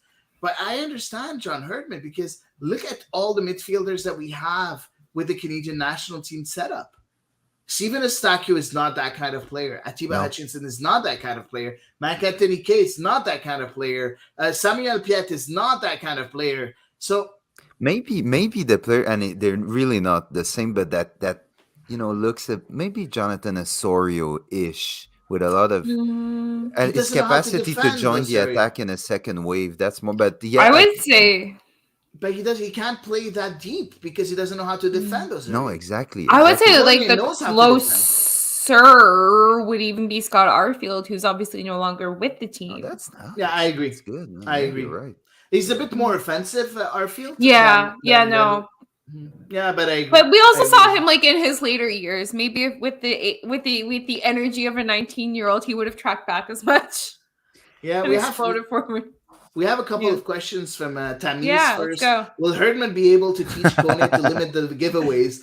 Oh my God, I hope so. I think experience is going to teach him. When he get more and more games under his belt, he's going to learn.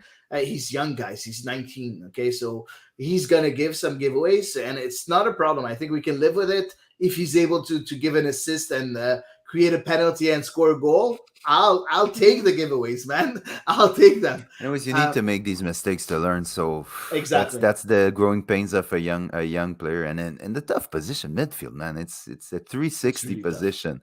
Like you defend, you attack, you left, you right. It's a tough position for a young player, but he's doing well so far, I think. Really. Yeah. Another question is from Alain Pouliot. Do we think Waterman would get a look with the Canadian national team after World Cup qualifying in Qatar? Man. Oh my God. I mean, Canada's, I'm going to say it weirdly. Honestly, though, at the center back position, Canada is probably the least deep, right? And I would say that, Vittoria. In my opinion, yeah, but I mean, Steven Vittoria is no spring chicken. No. So I mean, I could see him maybe being like kind of a fringe rotational type of player, but not necessarily like a regular. I think he could maybe make the temporary list for Qatar. When you put like, I think it's 35 or 32 players, and 30, you have to 30, cut 30, 30, and then you have to go to 23. Yeah, I would maybe see him on that list, but I doubt he makes it to Qatar. I really doubt it. It's interesting because talking about the bigger squad, the 30-man call-up, Herdman said that ZBG was in it and Raheem Edwards was in it. So Raheem Edwards has had like a resurgence this year. Back of all positions. Yeah, he talked about him, and he said that since he went to left back, he's been left wing back or left back. He's been a revelation. So he's observing him. So that's nice. That's pretty nice. That's good. And who has a kind of a resurgence too is Dane Sinclair, who made the team. Man. Oh man, he's been so good with Minnesota. Yo, that match, like, did you see that match versus New York Red Bulls? That was phenomenal. That was a masterclass. Really. No, so he totally deserves it. Yeah, big time, and there were talk about. I know there were a lot of people saying, well, Breza will make the cut because usually Pantemis isn't playing. I mean, I think that when Dane Sinclair is playing like he should at the height of his talent, he's a better goalkeeper than Breza and Pantemis anyway. So it's always going to be Dane Sinclair if he's in form, in my opinion. I know it's debatable, but that's very interesting. Very interesting. I feel like it's always kind of like almost a toss up. So yeah. Because then you also have to remember Jason Leutwiler also plays. Yeah. But he plays in third division. At Oldham, I think. I know, but he gets regular playing time. Hey, I don't care. Third division. Yeah. Even if it's in England, it's still a third division. I know full well, but nonetheless, if you're getting regular minutes and you're in good form, I would rather that over somebody not getting regular minutes. Yeah. Which James Sinclair didn't always get last year. Exactly. And James Pantemis didn't get until partway through the year last year and then gave it up Breza. Right. But you have other goalkeepers, maybe the Thomas Assal playing at Vancouver. You have if Breza starts making some good things, or Pantemis, I think I would choose someone that plays in the first division than someone playing in third division in England. I'm sorry. It's as simple as that. But to each their own, right? So exactly. Guys, Davies is still missing, but pretty much everyone's back for the last 3 games. And so was there any weird decision for you guys? Anyone who stood out by his presence? No. I have 2 things to say about that. The first thing, I love that John Herdman said that Davies they're trying to work with Bayern Munich to be in and around the team for celebrations. I hope that Sam Piet will be also in and around the team for celebrations, and all those players that really contributed to that very, very long World Cup qualifying campaign. I think 17 games at the end. Oh my God, it was as a of lot. Right now, 17 games. So it's crazy. So that's the first thing that I would say. The second thing, any weird decisions? There are some players that I still don't understand what they're doing. Okay. Daniil Henry's been pretty good with LA. I'm coming out in his defense. He has been pretty good with LA. He has been, I watched them versus Vancouver last night, actually. And for me, I was like, okay, Daniil Henry. Hey. I don't know if like finding Mark DeSantos, like, a Canadian national team figure, maybe has done him some good, but it's the best I saw Daniil Henry. Watch out, folks. Not saying I want him starting every game. Interesting. No, I mean, I don't know. Ike Ukubo, I've seen a few games from him with Troyes in France because, as you guys know, I watch Ligue 1. And he hasn't been very interesting. Liam Miller, I saw his game against Marseille because he was playing against Marseille in the Europa Conference League, home and away. They lost. He didn't do much. So it was a bit, They did score this past weekend in the league with Basel. In the Swiss league. Yeah. Okay. And then Christian Gutierrez, I can't wait to see him with a Canadian shirt because I haven't watched a lot of Whitecaps games, any Whitecaps games this season yet. But I know that it's a player that has a lot of talent, but I don't know if he's at that level already, and I can't wait to see him play, get a few minutes to see if he can play at that level. Yeah, he's from here, isn't he? From Longueuil, you're South Shore. Christian Gutierrez? Yeah, really? He's from Quebec. Yeah. Maybe. Yeah. How did he make it all the way out to Vancouver? I don't know. We need left backs right now, so You're right. Hey, he is from Longueuil. He's from Longueuil. You're right. Greenfield Park. Yeah, Greenfield Park. Yeah. So, guys, we have 3 games left on the 24th in Costa Rica. We need a draw in Costa Rica, and we clinch Qatar. after in Toronto on the 27th. All three of us will be there, and Yeah. we finish it off. On the road. Yeah, and we finish it off in Panama on the 30th. It's a very exciting window coming up. As it stands, Canada first, USA second, Mexico third, Panama fourth. We're pretty much the only team who's almost clinched, right? I know the Americans are very nervous about this window. The Mexicans too. You look at Panama; they have 17 points. They're on fourth. It's the playoff spot. Costa Rica 16 points. They're 1 point behind. Even Salvador are still in it with 9 points, even though it's an outside shot. So everything to play for in this last round. It's amazing, man. Yeah, we cannot finish lower than fourth. Yeah. So yeah, in fourth position, we know that you're not qualified to the World Cup. You're just going to the playoffs. But I think we need just 1 point, and we'll be we'll be in the top three. It's as simple as that, and qualified. So and don't forget, guys, we don't really need the point against Costa Rica, because even if we lose, there's a chance that we're already qualified, depending on the other games results. But you always want to have it in your own hands. Like, you always want to be master of your destiny. Of course. I was talking to someone, I don't remember, in the press box in the last game. I don't remember who it was. And he told me, that person told me, I hope that we're not going to qualify in Costa Rica, and we'll qualify in Toronto, so that we can experience, that whole... that'd be that whole qualification. No, and I was like, man, no, we still got to celebrate in Toronto. No, I want us to be qualified when they come to Toronto, because it's just going to be a party. No stress anymore, just party, man. You guys, I'm going to be so drunk.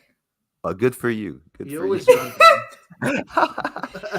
No. You're not gonna be the only one, Eve. Don't worry, man. I know, but I'm bringing the Holy Grail to Toronto. So yes. I have to be on like my better behavior. But Borean Pants is gonna be there, which is super exciting. I hope Borean Pants wears his Borean Pants. Because I've been watching the weather, and I'm super excited that you guys are gonna be there too. Yeah, I'm happy. I'm really happy. It's really cool. Yeah. It's gonna be nice, and we're not gonna be able to record, by the way, guys. So just side note that think that we can record the ball is round, we're not gonna be able to do that. Yeah, but we'll do something. We'll do a Twitter space, and we'll figure it out. Yeah, we'll figure something for. We're gonna try to do a Twitter space if we're not too drunk. Hey. No. So guys, guys, anything to add for Canada? Okay, nope. I'm pumped, yo. Part 2, Eve, go ahead. Social media. LFG. Alrighty. Okay, I got 5 tweets, and of course, I am gonna start us off with a Simple Guy who came at us with a question on Twitter this week. So, it's more of a statement. So Simple Guy came at us with, each time we have done nothing in the Mercado, we've had bad seasons. I don't disagree with him. Even without the injuries, we don't have players who can service the forwards we have. I'm not sure Hamdi is the answer. We are also trying to develop Kone and Zuhir in a pro league, and that's a mistake. And I'll just add to this, because Simple Guy really wanted us to talk about this, and he reached out to us on Twitter during the show, and he added, I don't agree with Hadi on young guys not playing on the reserve team versus first team. To use Kone as an example is kind of silly. He's an outlier and a unique talent. For each Kone that succeed, you may screw up 10 or more young players. It's not normal to have the kids not playing on the reserve team. And he says it's like saying you don't need the hockey minor leagues because Gretzky performed well in the NHL. So this is the whole of his thought on that. So there's a lot to unpack here. Well, he called you out, Hadi, so I guess you want to answer first. We're gonna agree to disagree, because I don't agree with his take. For me, playing young players is a must. Play the youth. It's something that I always believed in, and I will always believe in. In every league that I watched across the world, I've always been with a team that plays their youth than teams that buys talent. that's always been the way I see football, the way I see soccer. And yes, of course, Kone is one of a kind. But if he hadn't had minutes with Montreal, we wouldn't know anything about Kone. In order to know if a player is going to blossom, you have to give him minutes. And if you don't give him minutes, you're not going to know if he's going to be a good player. Zuhir was great last year in against Forge in the Canadian Championship. He even scored a penalty. Those minutes make those players, and you learn from those minutes. You learn so much. Those young players learn so much that I think they learn more in those 10, 15 minutes on the pitch with the first team than with the whole season with the reserves teams. Mm-hmm. And that's something that I strongly believe in. I understand that people don't agree with me, but it has been proven in the past that look at all the big clubs that play their youth become really good players. Maybe not top players all the time, but good professionals in other leagues, in other teams, or anywhere. So yeah, play the youth is always going to be my answer to everything. I will just chime in and say I think that it is super important to have a reserve team. I agree. Because you can't play 11, 17-year-olds or 11, 19-year-olds. So I think it is extremely important to have a proper reserve team set up. And it's no secret Montreal did not have that for quite some time. Yeah. So I'm kind of, I guess, on the fence in between. I think there are like young players who are kind of, say, a cut above and who are closest. And those players definitely deserve proper pro minutes. But I think by and large, a reserve team is super important to getting the majority of the players over the hump from the academy. Eddie agrees with that, right? I agree with that. I never said that. Yeah. I just said that you need to give chances to those players, not just keep them in reserves leagues, the reserve team. No, and that's it. Okay. But, I agree with you there. I do agree with you there. But I do agree with Simple Guy, because listen, the MLS shouldn't be a development league. You shouldn't use the MLS to grow your players into like it's the first division. The whole point of being in first division for the teams, for the owners, for the coaches is winning. Okay. And Tio Toto says not playing in MLS next may hurt our future talents. We've had that discussion. We don't know yet. But a lot of people think like Tio Toto. Now I'm just gonna follow up on my idea is that what happens by not having that by using the MLS to try to grow players when they're very young is it's gonna make them or break them sometimes. And a good example of this, I think that it went wrong, was Clément Baillet. Clément Baillet, it wasn't a talent problem. Clément Baillet was just thrown into this and looked overwhelmed every time he was on the pitch, and kind of never found his groove, never found his mojo when he was out there. I think that's a good example of throwing a player into a situation that he's not ready yet for. And Ismail Kone looks good. Rida Zouhir has looked okay since the start. But there are players that when they were thrown into the MLS, they didn't look good. I mean, listen, Shamit Shom, Ken Krolicki, these guys, I'm sure that these guys. Ken Krolicki is not a homegrown player, so it's we drafted him, but whatever. What I mean is that my point is you take young players and you put him in that first division win now at all costs almost mentality, and they're still looking to work on certain aspects of their games. It's dangerous. What I mean is it's dangerous. You might break some players. You might grow some great players. Yeah, I'm sure Kone it will be. But he's right, Simple Guy.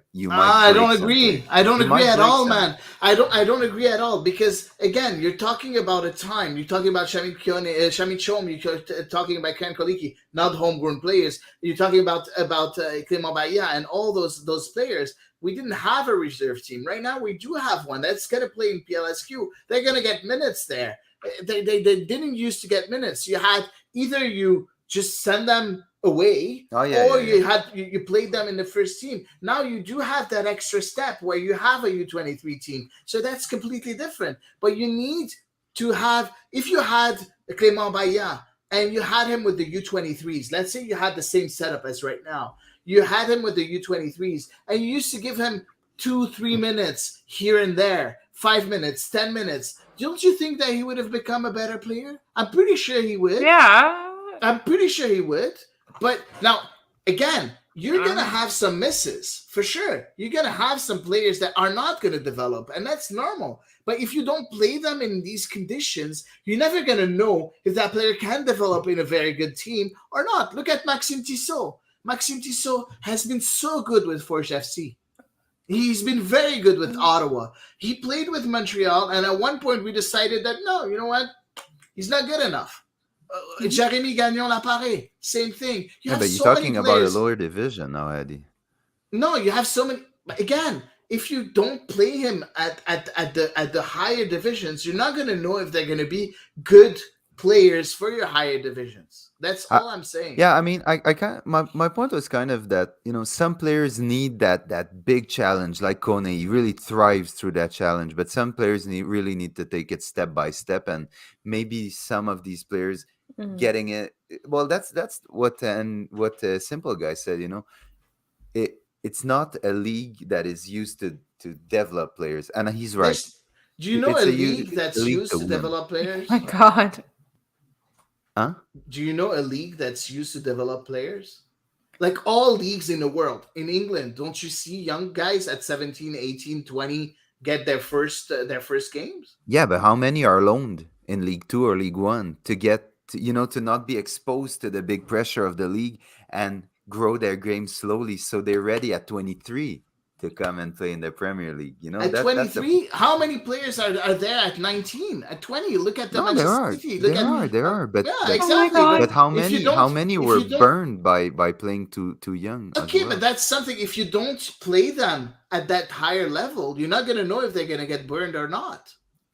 If they get burned, then you go to a lower league and you prove yourself again.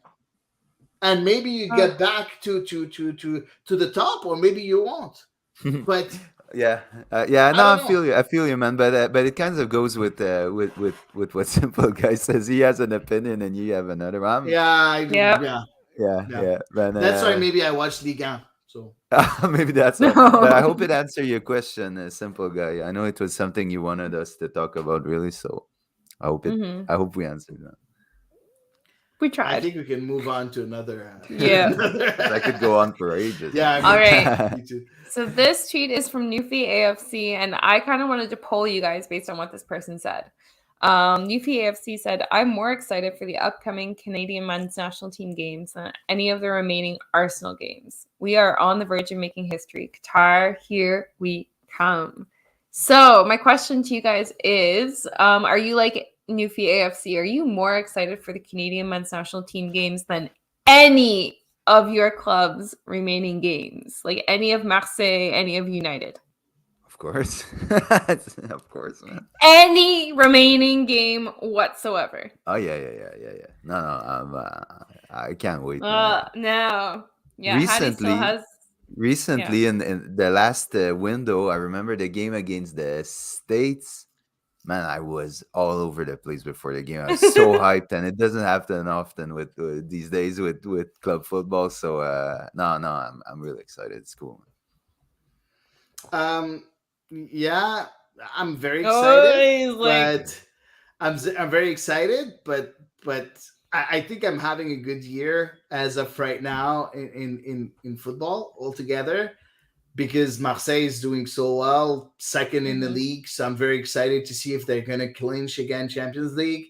And in Europa Conference League, Marseille has a clear path to go to the final. Yeah, it's great. And I want Marseille to win another European final. That will be so good, even if it's the C3 the C4, sorry, the Europa Conference League. It's still a European competition, and winning it would mean us again being visible in Europe. So So I can't say I'm very excited about Canada, very very excited, but I'm very excited about what I'm seeing from Marseille too. And it was too early in the season for CF Montreal. I'm not unexcited by Montreal right now. I think we're the last two games, and I said it a bit earlier. The last two games against Cruz Azul and against Atlanta showed me and proved that we could be a good team. So I didn't lose hope for that Montreal team. Now again, I don't have the same expectations as a lot of fans. A lot of fans, all they want is the MLS Cup. I'm not that kind of guy. Results are important, titles are important, but it's the whole process. And for me, the process is more important than winning the cup. I've been a supporter for Marseille since 1991. Between 93 and 2010, no titles whatsoever between 93 and 2010. And I haven't missed one game between those years. So, yes, titles are good, but following an adventure for me is a lot more important and is better. Yeah. I'm weird like that. You are. Alrighty. Cool. I wanted to know what you guys thought. Thanks. No problem. Alrighty. Moving on, we have Roberto Tirinardi, Robbie T. Oh, no. And God love him. Robbie, I have to call out Robbie because power to him, he called it. He is clearly not, he's clearly pretty seasoned Montreal fan. Wow. So early in the match, Roberto Tirinardi tweeted, "It'll be interesting to see how we screw this one up." And then he quoted himself and said, "I tweeted this just after we took the 3-1 lead. As a longtime CF Montreal fan, I just knew." Oh man, you're getting influenced by Eve. You're getting influenced by Eve, Robbie. I don't like that. I hope that one day someone is gonna be.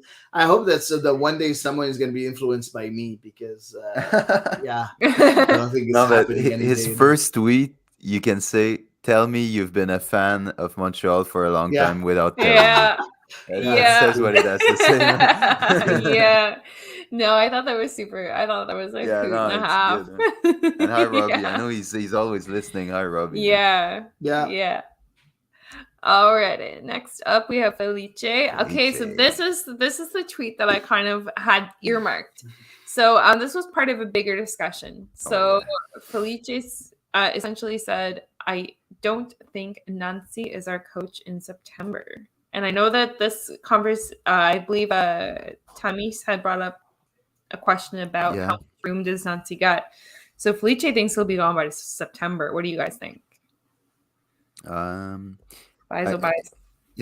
went on an Atlanta podcast this week and I had the same question by the host, Sydney. He asked me, do you think that Nancy will be there for the end of the year? I said, I'm sure he's going to be. The only reason I think is, look, okay, last year was tough. Okay, let's be honest. They spent half the year in the States, came back. There was all the rebranding stuff. The stadium was empty for the most part. So it was, and we won the Canadian Championship. That gives you some time for sure.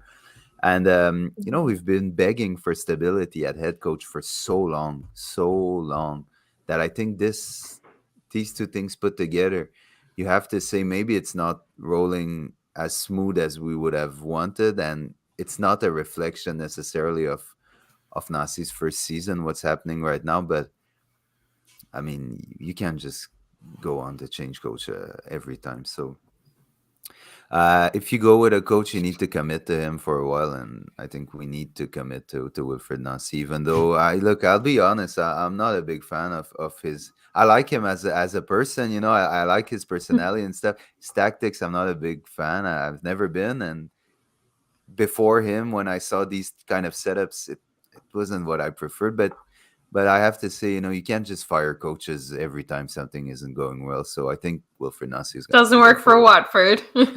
No, look, they change coach for like four times a year, and it just goes on and on and on, the same problem. So stick with the man, and give him the opportunity. And if it doesn't work, well, you would have tried. You can't say what if. That's my. I think it's a bigger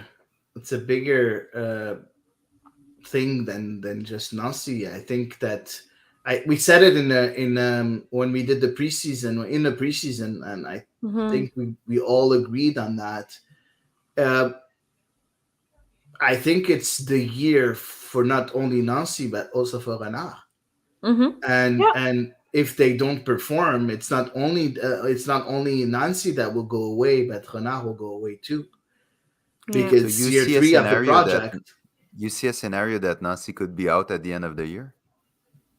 If Renard leaves, I think Nancy might be in danger. But if Renard is extended, I don't see any danger. I see that they're both like their they're tied together. Yeah, their future is linked, and now if Renard stays, I'm pretty sure maybe they will. Saputo will tell him, you know what, you'll stay, but I'm gonna bring another coach. That can happen too. But I think that if Nancy leaves, for sure Renard leaves, 100%. So if Nancy leaves, Renard leaves for sure. Yeah, not leaves is fired or sacked or whatever. Yeah, because you need to restart a whole new project. And the project right now is Renard Nancy. So so I don't know. There's a lot at stake now. It's unfair because Felicia has been anti-Nancy for like 2 years now. So. So I say hi to Felicia, of course. I think I said it quite a few times during this pod. I don't think it's a Nancy's. I don't think it's Nancy's making mistakes, and for me, I think I explained it a lot. No. That pod. We talked about it. Word. Okay. Alrighty. Interesting. And now we've answered Tamisa's question. Good. As well. 2 birds, 1 stone. Last but not least, we have a friend of the pod, Alexandre Gangué-Rizik. And this, I read this tweet of his and I was like, really? So Alex says, also, so this is part of like a thought. He thinks this window sets the table nicely for Kamal Miller to start at central center back versus Costa Rica, flanked by Alistair Johnston and Scott Kennedy if healthy, or Derek Cornelius. Long term, Alex, see Miller more of a central center back. So like a center in, you know what I mean? A center in the back 3. So this is a good chance to see that. What did you guys think? Because I know that we talk a lot about how Kamal Miller is a left center back in the back 3, but Alex thinks he's a center back. In the back. Listen, Alex is so good at that. Right. Someone that we got here as a guest at one point. Someone that I really like. Very, very. Yeah, no, he's super nice. Yeah. Very interesting football mind and everything. But I don't agree with him. I think that if you put Kamal Miller as a central center back in the back 3, you lose Kamal Miller's ability to go forward, that he does a lot when he's playing as a left center back. And I love that. Yes, he does sometimes a few mistakes, and we've seen that, since the beginning of the season. But still, I think that he brings a lot more than the mistakes that he makes. So, so I don't know. I like him at that left center back position, and I don't see him taking the place of Steven Vittoria. I think that someone like Donil Henry could be the next guy playing in the middle of that central defense, and that's what. Oh my god! But that's where he was very. No, I know. But it's just a lot. It's just a lot of Donil Henry to imagine. Or Joel Waterman. That's maybe where he could slot in, or maybe Curry Camacho if he gets his Canadian national Canadian citizenship. But I doubt it. Sam? No, I don't really agree. No, I think Kamal Miller is with Alex. Yeah, no, listen, I think Kamal Miller is really good at man marking and playing on the outsides of the center back. You have a lot of man marking responsibility, whereas you see a player like Vittoria is more of a kind of sweeping player and controlling that line and winning the aerial battles that will beat your left and right center back and will come to you I don't think that's necessarily Kamal Miller's force. I think he's really good at not letting that first forward turn if he's playing on his side, or not getting beat by speed with a player, attacking him. So no, I think Kamal Miller is set to play at left center back, and I don't see why we should change, because he doesn't really have the physical profile to play that position, and I just really like him at that left center. I understand what he's thinking, Alex, but I think we've seen so much of Miller in Montreal that I doubt that it's really good for him, that position. Yeah. And I can't help but wonder if our view of watching him at Montreal is kind of coloring our perspective. But maybe, yeah. A left-footed center back, they're not, you don't come across them every day. And so you kind of got to take advantage of using them in their best positions when you have them. And I agree, mainly a lot with what you said, Sam. Kamal Miller has a lot more mobility than you need in an average center back. And so take advantage of that. Maybe as he ages through his career, in the latter years, possibly. But for me right now, and certainly for the short to midterm future, I would see him as a left center back. He's so young, man. So he's exactly playing that position for a while too. So no, you're right. Mm-hmm. So sorry, Alex, we don't agree, man. We like you though. All the same, we really do. Always welcome. Yeah. So with that being said, I'm all finished. And who am I kicking it over to? Sam. Well, is it tea time? Well, you'll see. Let's play the little intro, and we'll go into choices. Right on.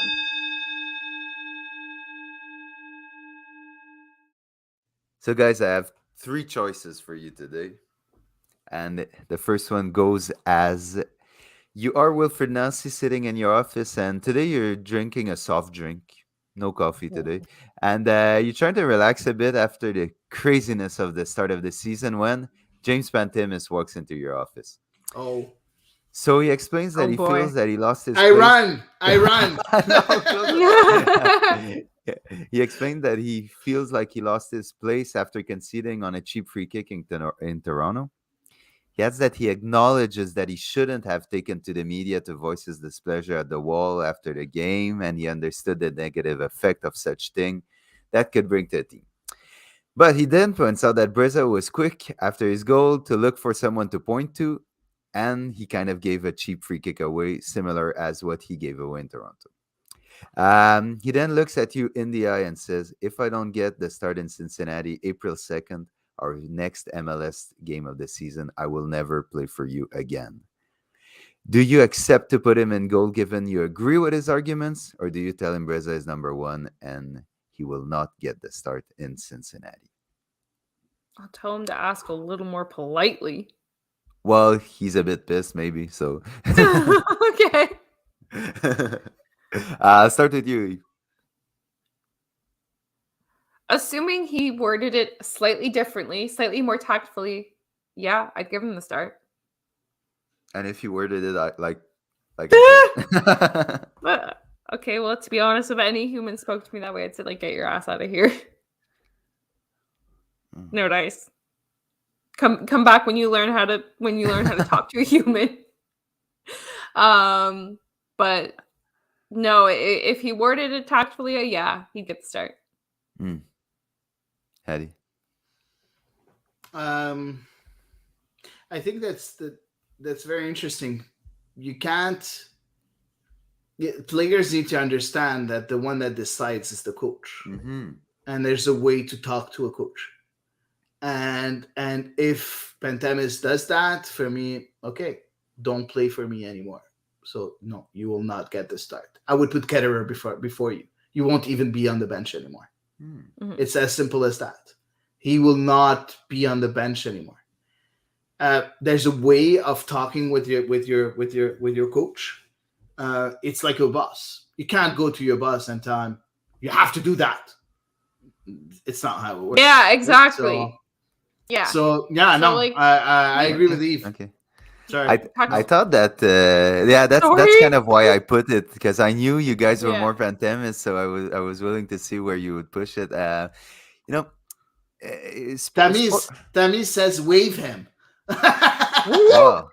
Yeah, as simple as that. You know what? I kind of agree with him. Sports that's the attitude you bring in. Yeah, exactly. But sports is a bit of a crazy thing. You see people acting in ways that you don't see much in society. Now it's to see what will you tolerate as the boss of that team. Some coaches will say, this is great attitude, man. He wants he got balls, man. He's looking me in my eyes and saying, you know what, I want this, I'm gonna make you win. So it's all a question of perspective. I don't think that any boss would accept someone telling him, if you don't play me, I'm not gonna play under you again.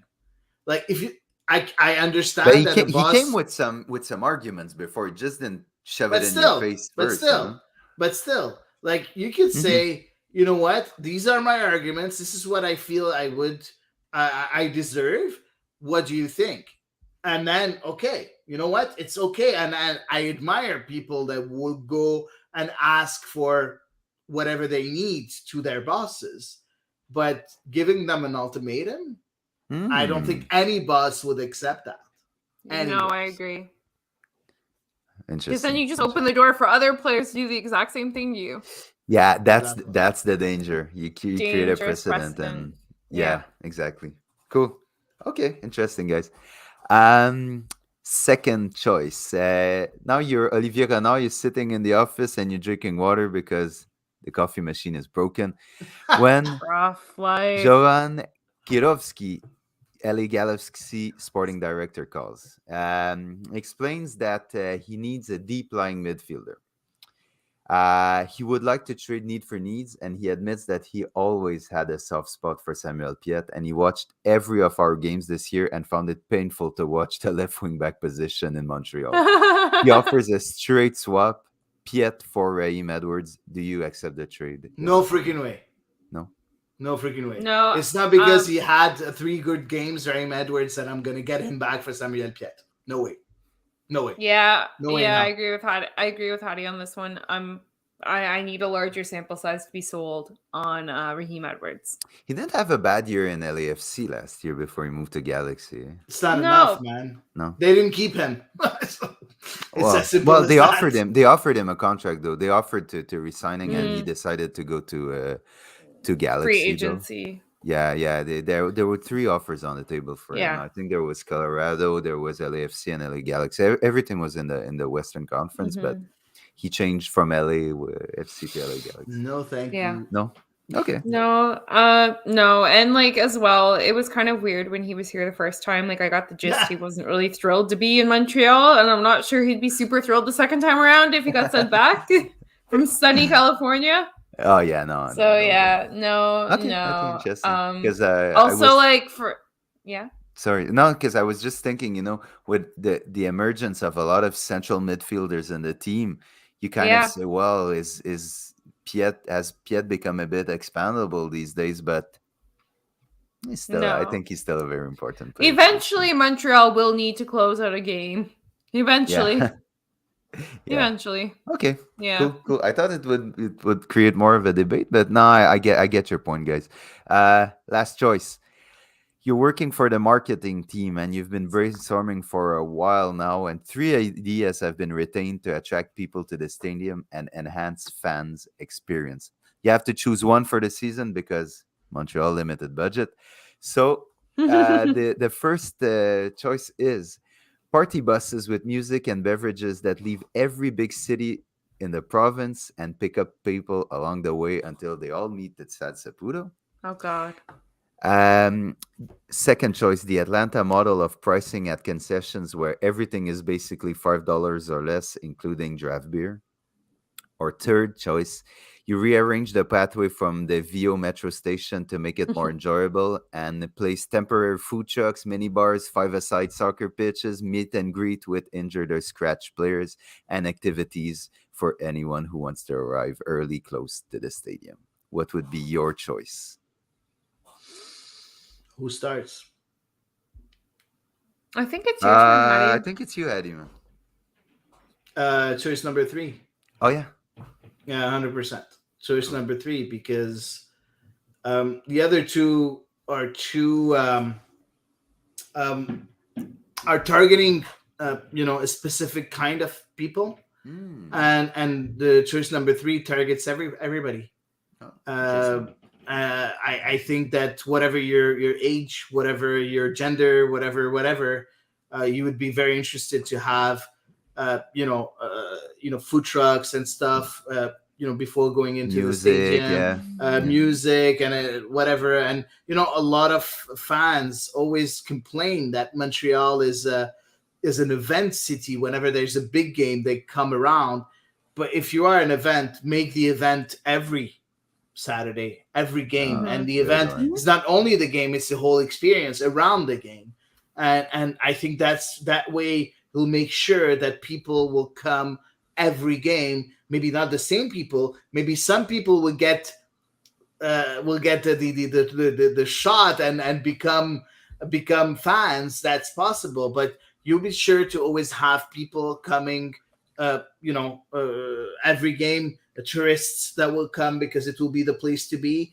Whereas the other two choices for me are too targeted to people outside of Montreal. I don't think that a lot of people from outside Montreal are very into soccer or very into MLS altogether. Yes, of course there are some, but will it bring that much more people to the stadium? I don't think so. And the other thing, for the concessions, just dropping the prices, I think it's a good thing for. Yeah, I think it's a good thing for the people that are already fans, but I don't think it's going to attract. I don't think anybody will tell you, you know what? If you come to me with the soccer at the soccer game, you're going to pay your hot dogs $4. It's like, okay, like I can buy hot dogs at the grocery store, good right? point, man. Good point. So attracting other people for me is the main thing that you need to do. Yep. Eve. So I'm gonna start you right off with if you were to theoretically set up the she's gonna talk about alcohol. I'm telling you right now. No, if you were to set up the pregame event where you've described it, Sam, you're gonna be impinging upon the pre-existing tailgate, which is gonna alienate some of your supporter groups. Do you need to be alienating more supporter groups right now? I don't think so, because doing tailgates with the supporter groups is something, and having already, food trucks and stuff like that is something else. Yeah. Like the tailgate for me is I don't think it's different, right? Yeah, I'm just gonna say they tried to do that in 2019, and everyone at our tailgate kind of made fun of it because they called it tailgate. And they did the tailgate from the club. They found used a the way same thing to make it wrong. That's exactly. Yeah. They made it so wrong. So I'm not gonna lie. I'm like coming at it with that perspective. Because obviously like the tailgates are kind of a really important part of the pregame experience for me absolutely. Personally. They're super important. And I really, really enjoy my time getting to talk with people and, talk soccer, talk Montreal, talk MLS, whatever, and play some games, have some beers, eat some delicious corn on the cob, et cetera, et cetera. So for me, like I struggle. I agree that by and large, that's probably the best idea. However, they did it in 2019 already, something kind of similar to that, but they called it wrong. Like you said, they called it the tailgate, and it doesn't sound like it was remotely tailgatey. So in that case, I would say that like Montreal is sometimes a little bit too Montreal centric, and I would say let's do some outreach outside of the city of Montreal. Let's do it. Cool. So I'll go for option 1. Good. Interesting. Okay, that's a good one.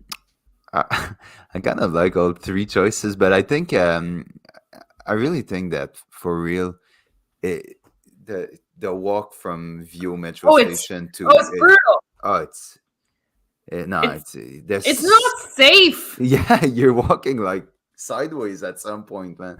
Yeah, no, it's crazy. So if they can rearrange this and make it nice, make it fun to go there. People would gather, and just people walking around the city in these areas. There's a lot of people just chilling. Would say, there's the or there's the whatever you want to call it, the pregame, and we'll just go chill there. And you know what?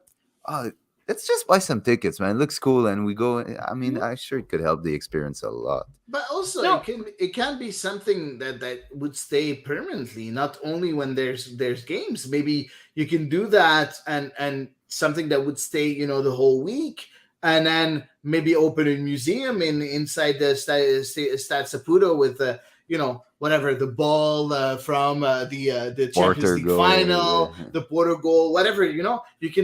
We do have a bit of history, and we can use that maybe to promote, the soccer culture and the history of that club to younger generations and even tourists or whoever. I went to Barcelona, and I went to the Museum of Barcelona. It's amazing. Again, okay, difference, like the scale's a little different. Eve, you understand what I'm saying? If I'm a football fan and I'm traveling wherever I travel, and I think you guys know that wherever I travel, I always buy a keyring from the football club of the city that I'm going to, and it's something that I always do. Whatever the club, I have keyrings from Eastern Europe, from anywhere across the world. I know. It's important, and it's the same thing. If I see I'm moving wherever, and or I'm going away wherever. If there's a game, I'm gonna go watch it. If my wife accepts, of course. But I will still go watch it, right? So, so I think you need to enhance the fan experience. This is how it is nowadays in 2022. So that's something that's going to be very interesting. Cool. Fair enough. Interesting, guys. So that's it for choices, guys. Really nice. We had awesome. Thanks, man. Thanks. Yeah.